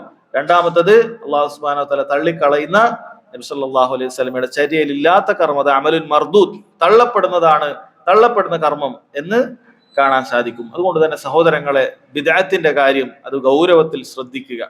നബി സല്ലല്ലാഹു അലൈഹി വസല്ലം കാണിച്ചു തരാത്ത ഒരു അമല് നമ്മൾ എത്ര ഇഖ്ലാസോടുകൂടി ചെയ്താലും ശരി, അല്ലാഹു സുബ്ഹാനഹു വ തആല അത് സ്വീകരിക്കുകയില്ല. നമ്മൾ നല്ല ഇഖ്ലാസോടുകൂടി ചെയ്തു, നമ്മൾ കുറെ അധികം കരഞ്ഞുകൊണ്ട് ചെയ്തു, അല്ലെ കുറെ ആളുകൾ ചെയ്തു, ഇതൊന്നും ഇതിന്റെ ഒരു മാനദണ്ഡമേ അല്ല. മാനദണ്ഡത്തിൽ ആളുടെ ഇഖ്ലാസിനെ കുറിച്ചിട്ട് ചർച്ചയില്ല. മാനദണ്ഡത്തിൽ ഒരുപാട് ആളുകൾ ചെയ്തു എന്നുള്ളത് കൊണ്ട് ചർച്ചയില്ല. മാനദണ്ഡത്തിൽ ലോകം മുഴുവൻ ചെയ്തു എന്ന് ചർച്ചയില്ല. മാനദണ്ഡത്തിൽ ഒരുപാട് വർഷങ്ങളായി ചെയ്തു വരുന്നു എന്നതൊന്നും ചർച്ചയില്ല. മറിച്ച് നബി സല്ലല്ലാഹു അലൈഹി വസല്ലമയുടെ കൽപ്പന അതിനുണ്ടോ? മാ ലൈസ മിൻഹു, ദീനിലുള്ളതാണോ? അതുപോലെ അവിടുത്തെ അമ്രുണ്ടോ, അവിടുന്ന് കൽപ്പിച്ചിട്ടുണ്ടോ? ഇത് മാത്രമാണ് സഹോദരങ്ങളെ ഈ ഹദീസിൽ നബി സല്ലല്ലാഹു അലൈഹി വസല്ലം പറയുന്നത്. അതിന്റെ അടിസ്ഥാനത്തിലാണ് ഫഹുവ റദ്ദുൻ എന്ന് പറയുന്നത്, തള്ളപ്പെടുക, അല്ലെങ്കിൽ ഫഹുവ മഖ്ബൂലുൻ, അത് സ്വീകരിക്കപ്പെടുക എന്ന് പറയുന്നത്. ഇവിടെ ബിദ്അത്തുമായി ബന്ധപ്പെട്ട ചില അടിസ്ഥാനങ്ങൾ സഹോദരങ്ങളെ നമ്മൾ മനസ്സിലാക്കിയിരിക്കേണ്ടതുണ്ട്. പണ്ഡിതന്മാർ പറയുന്നു ബിദ്അത്ത് രണ്ട് രൂപത്തിലുണ്ട്. ബിദ്അത്തുകൾ രണ്ട് രൂപത്തിൽ സമൂഹത്തിൽ പ്രചരിക്കാറുണ്ട്. ഒന്ന് അൽ ബിദ്അത്തുൽ ഹഖീഖിയ്യ, രണ്ടാമത്തത് അൽ ബിദ്അത്തുൽ ഇദാഫിയ്യ. അൽ ബിദ്അത്തുൽ ഹഖീഖിയ്യ എന്ന് പറഞ്ഞാൽ യാതൊരു അടിസ്ഥാനവും ഇല്ലാത്ത പുതു നിർമ്മിതികളായിരിക്കും. അതിനൊരു അടിസ്ഥാനവും ദീനിൽ ഉണ്ടാവില്ല. അങ്ങനെ ഒരു സംഭവമേ ഉണ്ടാവുകയില്ല. അപ്പൊ അതിൽപ്പെട്ടതാണ് ഉദാഹരണത്തിന് ആണ്ട് നേർച്ച കഴിക്കുക. വർഷാവർഷം ഒരാൾ മരിച്ചു കഴിഞ്ഞാൽ, ഒരു സാലിഹായ ഒരു മനുഷ്യൻ അല്ലെങ്കിൽ അങ്ങനെയുള്ള ആരെങ്കിലും ഒരാൾ മരിച്ചു കഴിഞ്ഞു, അല്ലെങ്കിൽ നമ്മുടെ കുടുംബത്തിൽപ്പെട്ട ഒരാൾ മരിച്ചു കഴിഞ്ഞു, വർഷാവർഷം അയാള് മരിച്ച തീയതി കണക്കാക്കിയിട്ട്, ആ വഫാത്തിന്റെ തീയതി കണക്കാക്കിയിട്ട് ആ ദിവസം പ്രത്യേകമായ എന്തെങ്കിലുമൊക്കെ ഒരു കർമ്മം കഴിക്കുക. ഇങ്ങനെയുള്ള ആണ്ട് നേർച്ചകൾ ഒരു അടിസ്ഥാനവും ഇല്ലാത്ത കാര്യമാണ്. ഒരു അടിസ്ഥാനവുമില്ല. നബി സല്ലല്ലാഹു അലൈഹി വസല്ലമയുടെ കാലത്ത് അങ്ങനെ ചെയ്തിട്ടില്ല. നബി സല്ലല്ലാഹു അലൈഹി വസല്ലം വഫാത്തായ റബീഉൽ അവ്വൽ 12-നാണ്. ഒരിക്കൽ പോലും അങ്ങനെയുള്ള ഒരു ആണ്ട് നേർച്ച സ്വഹാബികൾ ആരും കഴിച്ചിട്ടില്ല. അബൂബക്കർ സിദ്ദീഖും ഉമർ ഇബ്നുൽ ഖത്താബ് റളിയല്ലാഹു അൻഹു ഇവരൊക്കെ മരിക്കുമ്പോൾ ബാക്കിയുള്ള സഹാബികൾ അവിടെ ഉണ്ട്. ഇവരേറ്റവും ഉമ്മത്തിൽപ്പെട്ട ഏറ്റവും ഉത്കൃഷ്ടരായ ഉമ്മത്തിൽപ്പെട്ട ഔലിയാക്കളായ സാലിഹീങ്ങളായ ശുഹദാക്കളായ ആളുകളാണ്. ഇവരൊക്കെ മരിച്ചിട്ടുണ്ട്. ഇവർ മരിച്ചതിന് ശേഷം മദീനയിൽ നിന്നോ അല്ലെങ്കിൽ പിൽക്കാലത്ത് ഇസ്ലാം ഇറാഖിലേക്ക് വ്യാപിച്ചപ്പോൾ അവിടെ നിന്നോ എവിടെ നിന്നും സഹോദരങ്ങളെ ആരും എന്ത് ചെയ്തിട്ടില്ല, അവരുടെ ആണ്ട് നേർച്ചകൾ നടത്തിയിട്ടില്ല. അതുപോലെ ചിന്തിച്ചു, നബി സല്ലല്ലാഹു അലൈഹി വസല്ലം ഹുബ്ബ് പറഞ്ഞിട്ട്, സ്നേഹം പറഞ്ഞിട്ട് നബിദിനം ആചരിക്കുക എന്നുള്ളത് സ്വഹാബികൾ ഒരാൾ പോലും ചെയ്തിട്ടില്ല. താബിഈങ്ങളിൽ ഒരാൾ പോലും ചെയ്തിട്ടില്ല. അയിമ്മത്തുകൾ ഒരാൾ പോലും, സഹോദരങ്ങളെ 4 മദ്ഹബിന്റെ ഇമാമിങ്ങൾ പോലും ആരും തന്നെ അതുമായി ബന്ധപ്പെട്ട് ഒന്നും നമ്മെ പഠിപ്പിച്ചിട്ടില്ല. അപ്പൊ അത്തരത്തിൽ ഒരടിസ്ഥാനവും ഇല്ലാത്ത ചില കാര്യമാണ് സഹോദരങ്ങളെ അൽ ബിദ്അത്തുൽ ഹഖീഖിയ്യ എന്ന് പറയുന്നത്. അതൊക്കെ ബിദ്അത്തുൽ ഹഖീഖിയ്യ. ഇനി രണ്ടാമത്തേത് അൽ ബിദ്അത്തുൽ ഇദാഫിയ്യ എന്ന് പറയും. അത് ചില അടിസ്ഥാനങ്ങൾ അവിടെ ഉണ്ടാവും. കാരണം നബി സല്ലല്ലാഹു അലൈഹി വസല്ലം പഠിപ്പിച്ചു തന്ന ചില ഇബാദത്തുകൾ അവിടെ ഉണ്ടാകും. പക്ഷേ ഇവൻ എന്ത് ചെയ്യും? ആ ഇബാദത്തിന്റെ സമയമോ സന്ദർഭമോ എണ്ണമോ വണ്ണമോ ഒക്കെ മാറ്റിയിട്ട് ഇവന്റേതായ രൂപത്തിൽ അത് അവതരിപ്പിക്കുക എന്ന് പറയുന്നത്. അതാണ് അൽ ബിദ്അത്തുൽ ഇദാഫിയ്യ എന്ന് പറയുന്നത്. ഉദാഹരണത്തിന് ഒരാൾ നബി സല്ലല്ലാഹു അലൈഹി വസല്ലം ചില കാരണങ്ങൾ ചില കർമ്മങ്ങൾക്ക് പഠിപ്പിച്ചു തന്നിട്ടുണ്ട്.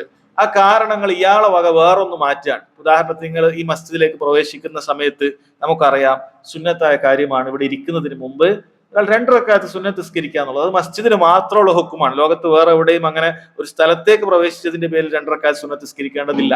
ഈദ്ഗാഹിലേക്ക് ഒരാൾ പ്രവേശിച്ചാൽ, അഥവാ നമ്മളെ ഗ്രൗണ്ടിൽ വെച്ച് നമ്മൾ പെരുന്നാൾ നിസ്കാരം നിർവഹിക്കുമ്പോൾ അവിടെ നമ്മൾ പോയി 2 റക്അത്ത് സുന്നത്ത് നിസ്കരിക്കേണ്ടതില്ല. അതല്ലെങ്കിൽ ആ രൂപത്തിൽ നമ്മൾ വേറെ എവിടെയെങ്കിലൊക്കെ ഒരുമിച്ച് കൂടി, ഒരു മജ്ലിസിൽ ഒരുമിച്ച് കൂടി നമ്മൾ അവിടെ പോയി എന്ത് ചെയ്യേണ്ടതില്ല, 2 റക്അത്ത് സുന്നത്ത് നിസ്കരിക്കേണ്ടതില്ല. അപ്പൊ ഒരാൾ തീരുമാനിക്കുകയാണ്, ഞാൻ ഓരോ തവണ വീട്ടിലേക്ക്, എന്റെ സ്വന്തം വീട്ടിലേക്ക് പ്രവേശിക്കുമ്പോഴും ഓരോ തവണ വീട്ടിലേക്ക് പ്രവേശിക്കുമ്പോൾ ഉളു എടുത്ത് 2 റക്അത്ത് സുന്നത്ത് നിസ്കരിക്കും. നമ്മൾ ചോദിച്ചു, എന്താണ് നീ റവാത്തിബ് സുന്നത്ത് മസ്ജിദ് നിസ്കരിച്ചാണോ? അല്ല. വേറെന്താ കാര്യം? നീ ഉളു എടുത്ത വല്ല 2 റക്അത്ത് നിസ്കരിച്ചാണോ? അല്ല, ഒന്നുമല്ല. ഞാൻ വീട്ടിൽ കയറിയാൽ 2 റക്അത്ത് സുന്നത്ത് നിസ്കരിക്കണം. അങ്ങനെ ഒരു ഇത് ഞാൻ പുതുതായി തുടങ്ങണം. വീട്ടിനൊരു ബറക്കത്തൊക്കെ ഉണ്ടായിക്കോട്ടെ. നമ്മൾ മസ്ജിദിൽ കയറിയാൽ എന്തായാലും 2 റക്അത്ത് സുന്നത്ത് നിസ്കരിക്കുന്നുണ്ട്. അതുപോലെ ഞാൻ വീട്ടിൽ കയറിയാൽ എന്ത് ചെയ്യാണ്? ഒരു 2 റക്അത്ത് സുന്നത്ത്. നല്ല കാര്യമാണ്. കാരണം വീട്ടിലൊരു അതിനെ കൊണ്ടൊരു ഹൈറും ബറക്കത്തൊക്കെ ഉണ്ടാകട്ടെ എന്ന് പറഞ്ഞ ഒരാൾ ചെയ്താൽ സഹോദരങ്ങൾ ബിദ്അത്തായി തീരും. കാരണം നബി സല്ലല്ലാഹു അലൈഹി വസല്ലം വീട്ടിൽ പ്രവേശിച്ചിട്ടുണ്ട്, മസ്ജിദിൽ നിന്ന് വീട്ടിലേക്ക് പോയിട്ടുണ്ട്. അവിടുന്ന് ഒരിക്കൽ പോലും വീട്ടിൽ കയറിയാൽ 2 റക്അത്ത് സുന്നത്ത് നിസ്കാരം എന്ന് പഠിപ്പിച്ചു തന്നിട്ടില്ല. അതുകൊണ്ട് ആരെങ്കിലും ഒക്കെ അങ്ങനെ ഒരു സ്ഥലം, അതിന്റെ ഒരു കാരണം മാറ്റി, അതായത് മസ്ജിദിൽ കയറുക എന്നുള്ളതാണ് തഹിയ്യത്ത് അൽ മസ്ജിദിന്റെ കാരണം, അത് മാറ്റി അയാൾ സ്വന്തം ഭാഗം ഒരു കാരണം ഉണ്ടാക്കിയാൽ അതെന്തായി തീരുകയാണ്? അത് ബിദ്അത്തായി തീരുകയാണ്. ഇനി ആരെങ്കിലും ഒക്കെ അതിന്റെ ജിൻസിന്, അതിന്റെ ഇനത്തിനെ മാറ്റിയാൽ, ഉദാഹരണത്തിന് നമ്മളൊക്കെ ഇനി ഹജ്ജ് പെരുന്നാളായാലും ഉദ്ഹിയത്ത് ഇറക്കും അല്ലെ? ഉദ്ഹിയത്ത് ഇറക്കുമ്പോൾ നമ്മൾ മാട് ഒട്ടകത്തുനിന്നാണ് ഇറക്കുക. നമ്മളെ നാട്ടിൽ ഒട്ടകം ഇല്ല, നമ്മള് മാട് വർഗത്തുനിന്നോ അല്ലെങ്കിൽ ആട് വർഗത്തുനിന്നോ ഒക്കെ നമ്മൾ ഇറക്കും. ഒരാൾ പറയാണ്, ഞാൻ ഉദ്ഹിയത്തിന് ഇത്തവണ എന്ത് ചെയ്യാണ്, ഞാൻ കോഴിയാണ് ഇറക്കുന്നത് എന്നൊരാൾ തീരുമാനിക്കുകയാണ്. സഹോദരങ്ങളെ, ഒരാൾ അങ്ങനെ കോഴി അറുത്താൽ ഉദ്ഹിയത്തായി സ്വീകരിക്കപ്പെടുമോ? ഒരിക്കലും ഇല്ല. അറവല്ലേ നടക്കുന്നത്? അറവ് തന്നെയാണ്. ശരിയായ ഹലാലായ രൂപത്തിൽ അയാൾ അറിവ് നടക്കുന്നു. ഹലാലായ സമ്പാദ്യത്തിൽ നിന്ന് തന്നെയാണ് അയാൾ ഇറക്കുന്നത്. വേണമെങ്കിൽ ചിലപ്പോൾ അയാൾ ഒരു ആടിനെ വാങ്ങുന്ന അത്രയും രൂപക്ക് തന്നെ, അത്രയും കോഴികളെ, അല്ലെ, ഒരാട് ചിലപ്പോൾ ഒരു 10,000 ഉറുപ്പ്യ 10,000 ഉറുപ്പ്യക്ക് അയാൾ അത്രയും കോഴികൾ വാങ്ങിയിട്ട് അറുത്തിട്ട് ഒരുപാട് ആളുകളിലേക്ക് എത്തിക്കാം എന്നുള്ള നല്ല നീയത്താണ്. കുറെ ഇറച്ചി ഉണ്ടാവുമല്ലോ, കിലോ കൂടും അല്ലെ, കോഴിയുടെ ഇറച്ചിക്ക് വില കുറവാണ്, അപ്പൊ കുറെ കിലോ ഉണ്ടാവും, ഒരുപാട് ആളുകളിലേക്ക് എത്തിക്കാനൊക്കെ പറ്റും. അപ്പൊ അയാൾ കണ്ടെത്തുകയാണ്, ഞാൻ കോഴി ഇറക്കണം, അത്രയും ഒരു 10,000 രൂപക്ക് ഞാൻ കോഴിയെ ഇറക്കിയിട്ട് മുഴുവൻ അറുത്ത് ആ നാട്ടിലെല്ലാവർക്കും എത്തിക്കും എന്നുള്ള നല്ലൊരു നിയത്തോടുകൂടി ഒരാൾ ചെയ്താലോ, അയാൾ ഉദുഹിയത്ത് സ്വീകരിക്കുകയില്ല. കാരണം അയാൾ ഇനത്തെ മാറ്റി. ഉദുഹിയത്തിന് ആടുമാട് ഒട്ടങ്ങൾ ബഹീമത്തുൽ അൻആം അത് മാത്രമേ അള്ളാഹു സുബ്ഹാനഹു വ തആല സ്വീകരിക്കുകയുള്ളൂ. അതല്ലാത്ത ഒരുപാട് മൃഗങ്ങൾ നമുക്ക്, പക്ഷികളൊക്കെ അള്ളാഹു ഹലാലാക്കി തന്നിട്ടുണ്ട്. പക്ഷേ ഉദുഹിയത്തിന് സ്വീകരിക്കുക ഈ പറഞ്ഞത് കാര്യമാണ്. അത് ആരെങ്കിലും സ്വന്തം ബുദ്ധിയിൽ കണ്ടെത്തി അതിന്റെ ഇനത്തെ മാറ്റിയാൽ അത് അള്ളാഹു സുബ്ഹാനഹു വ തആല സ്വീകരിക്കുകയില്ല. അതല്ലെങ്കിൽ അതുപോലെ എന്തെങ്കിലുമൊക്കെ രൂപത്തിൽ വ്യത്യാസപ്പെടുത്തുക. ഉദാഹരണത്തിന് നമ്മൾ അസ്രനസ്കാരം കഴിഞ്ഞാൽ നമ്മൾ ദിക്ർ ചൊല്ലിയിട്ടുണ്ട്, എല്ലാവരും അസ്തഗ്ഫിറുല്ലാഹ് 3 പ്രാവശ്യവും പിന്നെ സുബ്ഹാനല്ലാഹ് അൽഹംദുലില്ലാഹി ലാ ഇലാഹ ഇല്ലല്ലാഹ് അല്ലാഹു അക്ബർ എല്ലാം നമ്മൾ ചൊല്ലിയിട്ടുണ്ടാവും. ഒരാൾ പറയാണ്, ഞാൻ ഇന്ന് എല്ലാ നിസ്കാരം കഴിഞ്ഞ ഉടനെ എഴുന്നേറ്റ് നിന്നിട്ട് അസ്തഗ്ഫിറുല്ലാഹ് അസ്തഗ്ഫിറുല്ലാഹ് അസ്തഗ്ഫിറുല്ലാഹ് എന്നിട്ട് പറഞ്ഞിട്ട് പിന്നെ ബാക്കിയുള്ള അല്ലാഹുമ്മ അൻത സലാം എഴുന്നേറ്റ് നിന്നിട്ട് ഞാൻ പറയും. അപ്പൊ എന്തുകൊണ്ടാണ് അയാൾക്ക് മുട്ടുവല്ല വേദന ആയത് കാരണമാണ്? അല്ല, അയാൾ പറഞ്ഞു ഞാൻ ഇനി അങ്ങനെയാണ്, ഇനി എല്ലാ നിസ്കാരത്തിൽ നിന്നുകൊണ്ട് ദിക്റുമല്ല, അങ്ങനെയാണ് ഞാൻ ചിന്തിക്കുന്നത് എന്നൊരാൾ പറഞ്ഞാലോ, അയാളുടെ അത് ഒരു ബിദ്അത്ത് അയാൾ കൊണ്ടുവരികയാണ്. അല്ലെങ്കിൽ ഒരാൾ തവാഫ് ചെയ്യുമ്പോൾ, നമ്മൾ സാധാരണ തവാഫ് എങ്ങനെയാണ് ചെയ്യുക? നമ്മൾ വലം വെക്കുകയല്ലേ, യഥാർത്ഥത്തിൽ ഇടം വെക്കുകയാണ് ചെയ്യുക. നമ്മൾ ഇടതു ഭാഗമായിരിക്കും കാബയുടെ സമീപത്ത് ഉണ്ടാവുക, അല്ലെ, ഇടം വെക്കുകയാണ് നമ്മൾ യഥാർത്ഥത്തിൽ ചെയ്യുക. ഒരാളത് മാറി വലതു ഭാഗത്തേക്ക്, ഞാൻ വലതു ഭാഗം കാബയ്ക്ക് തിരിക്കുക, അതാണ് ഒന്നുകൂടി നല്ലതായിട്ട് എനിക്ക് തോന്നുന്നത്. സാധാരണ നമ്മൾ എന്ത് ചെയ്യേണ്ടത്, നമ്മൾ ഇടതു ഭാഗത്തിലേക്കാണ് ഹജറുൽ അസ്വദ് ഉണ്ടാവുക. എന്നിട്ട് നമ്മൾ അവിടുന്ന് തുടങ്ങിയിട്ടാണ് നമ്മൾ ഓരോ തവണയും ഓരോ ചുറ്റുമുണ്ടാവുക. ഒരാൾ മാറാണ്, ഞാനിന് വലതു ഭാഗത്തേക്ക് ചുറ്റാം, എങ്ങനെയാണ് ചുറ്റലാണല്ലോ, ഞാൻ വലതു ഭാഗത്തേക്ക് ചുറ്റാം, കാബയെ തന്റെ വലതു ഭാഗത്തായി ചുറ്റിയിട്ട് അങ്ങനെ ഞാൻ തവാഫ് ചെയ്യണമെന്ന് ഒരാൾ ഉദ്ദേശിച്ചാലോ, സഹോദരങ്ങൾ, അത് ബിദ്അത്തായി തീരും. അത് സ്വീകരിക്കപ്പെടുകയില്ല, തവാഫായിട്ട് സ്വീകരിക്കപ്പെടുകയില്ല, പരിഗണിക്കപ്പെടുകയില്ല എന്നുള്ളതാണ്. ചുറ്റായതുകൊണ്ട് കാര്യമില്ല, അതിന്റെ രൂപം വ്യത്യാസപ്പെടുത്താൻ പാടില്ല എന്നുള്ളതാണ്. അതേപോലെ സമയത്തിലും നബി സല്ലല്ലാഹു അലൈഹി വസല്ലം ചില സമയം നമുക്ക് പഠിപ്പിച്ചു തന്നിട്ടുണ്ട്. ഒരാൾ ആ സമയം മാറ്റിയിട്ട് പുതിയൊരു സമയം കൊണ്ടുവരികയാണ്. ഒരാൾ നോമ്പ് തുറക്കാൻ വേണ്ടിയിട്ട് അയാൾ പറയാണ്, കൂടുതൽ പ്രതിഫലം പ്രതീക്ഷിച്ച് ഞാൻ ഇശാ ബാങ്ക് കൊടുത്തിട്ടേ ഞാൻ എന്ത് ചെയ്യുന്നുള്ളൂ, നോമ്പ് തുറക്കുന്നുള്ളൂ, ഇശാ ബാങ്ക് വരെ. അത് അത്രയും ആകാശമൊക്കെ മുഴുവനായി കറക്കട്ടെ, അങ്ങനെ മുഴുവൻ ആകാശമൊക്കെ കറുത്ത് അങ്ങനെ രാത്രി അന്ന് പൂർണ്ണമായി ഉറപ്പൊക്കെ വരുത്തി ഞാൻ ഇശാ ബാങ്ക് വരെ വൈകിപ്പിക്കുകയാണ് എന്നൊരാൾ തീരുമാനിക്കുകയാണെങ്കിൽ സഹോദരങ്ങളെ, അയാൾ പുതുതായിട്ടൊരു വഖ്തുൽ ഇഫ്താർ, നോമ്പ് തുറയുടെ സമയം കൊണ്ടുവരികയാണ്. അത് ബിദഅത്തായി തീരുകയാണ്. അയാൾ അധിക നേരം വിശന്നു എന്നുള്ളത് കൊണ്ടോ അധിക നേരം ദാഹിച്ചു എന്നുള്ളത് കൊണ്ടോ അതൊരു ഇബാദത്തായി പരിഗണിക്കപ്പെടുന്നില്ല.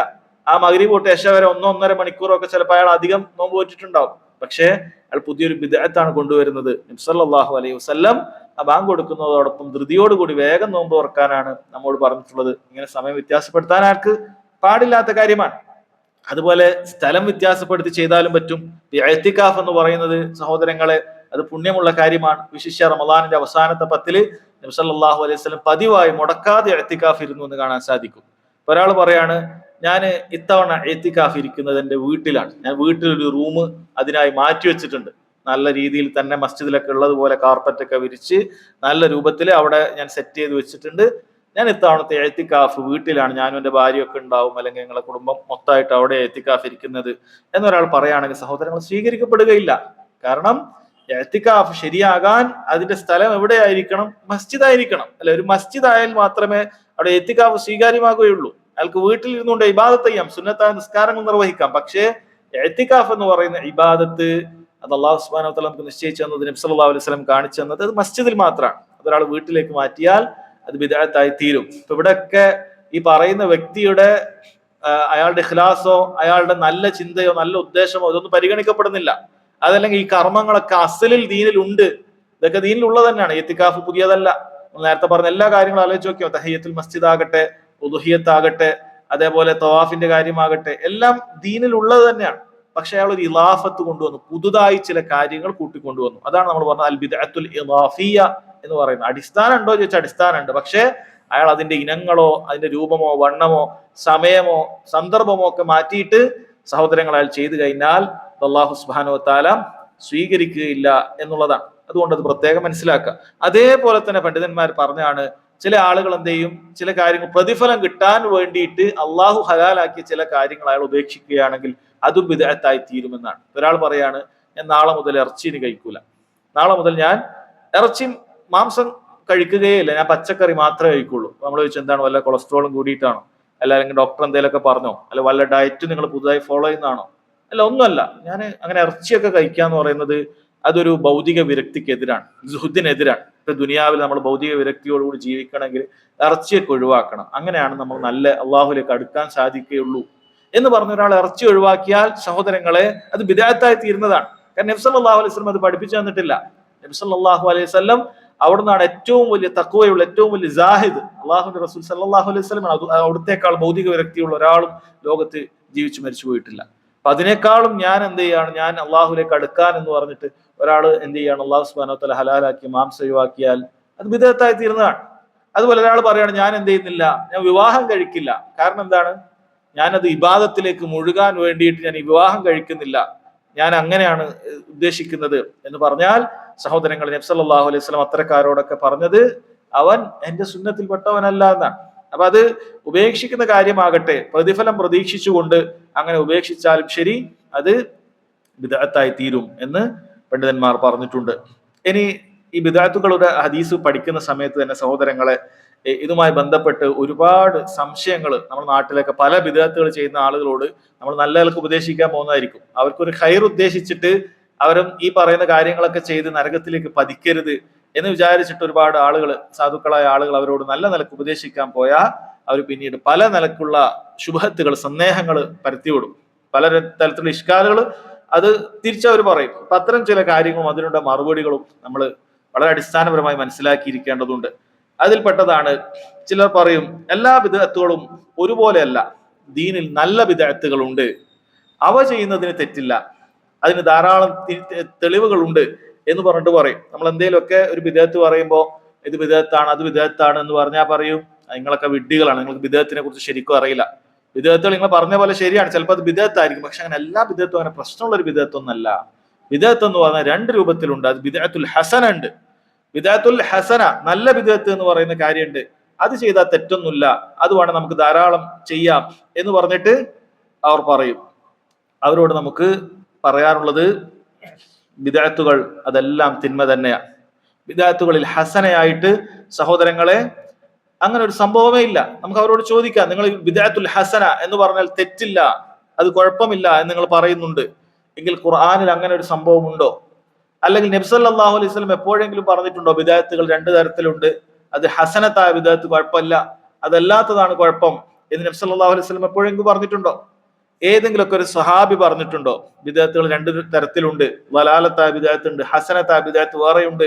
സഹോദരങ്ങളെ, അങ്ങനെ ഒന്നും തന്നെ പറഞ്ഞിട്ടില്ല.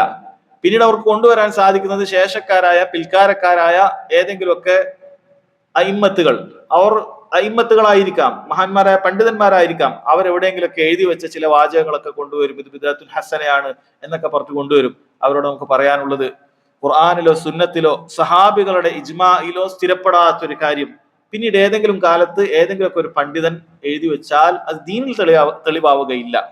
ദീനിൽ തെളിവാകുമ്പോൾ അല്ലെ, ഇവിടെയൊക്കെ സംവാദങ്ങളൊക്കെ നടക്കുന്ന സമയത്തൊക്കെ ആളുകൾ പരസ്പരം ഇത്തിഫാഖോടുകൂടി ഐക്യത്തോടുകൂടി പറയാറുള്ളത് എന്താണ്?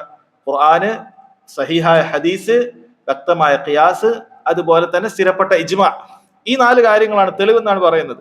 അതല്ലാതെ ഏതെങ്കിലുമൊക്കെ ഒരു ഇമാമിന്റെ കിതാബില് ഇമാം നവവി റഹിമഹുള്ള അവിടെ എഴുതി വെച്ചു, ഇമാം സുയൂത്തി ഇവിടെ എഴുതി വെച്ചു, ഇമാം അവിടെ എഴുതി വെച്ചു, ഇതൊന്നും സഹോദരങ്ങളെ ദീനുൽ ഇസ്ലാമിൽ തെളിവല്ല.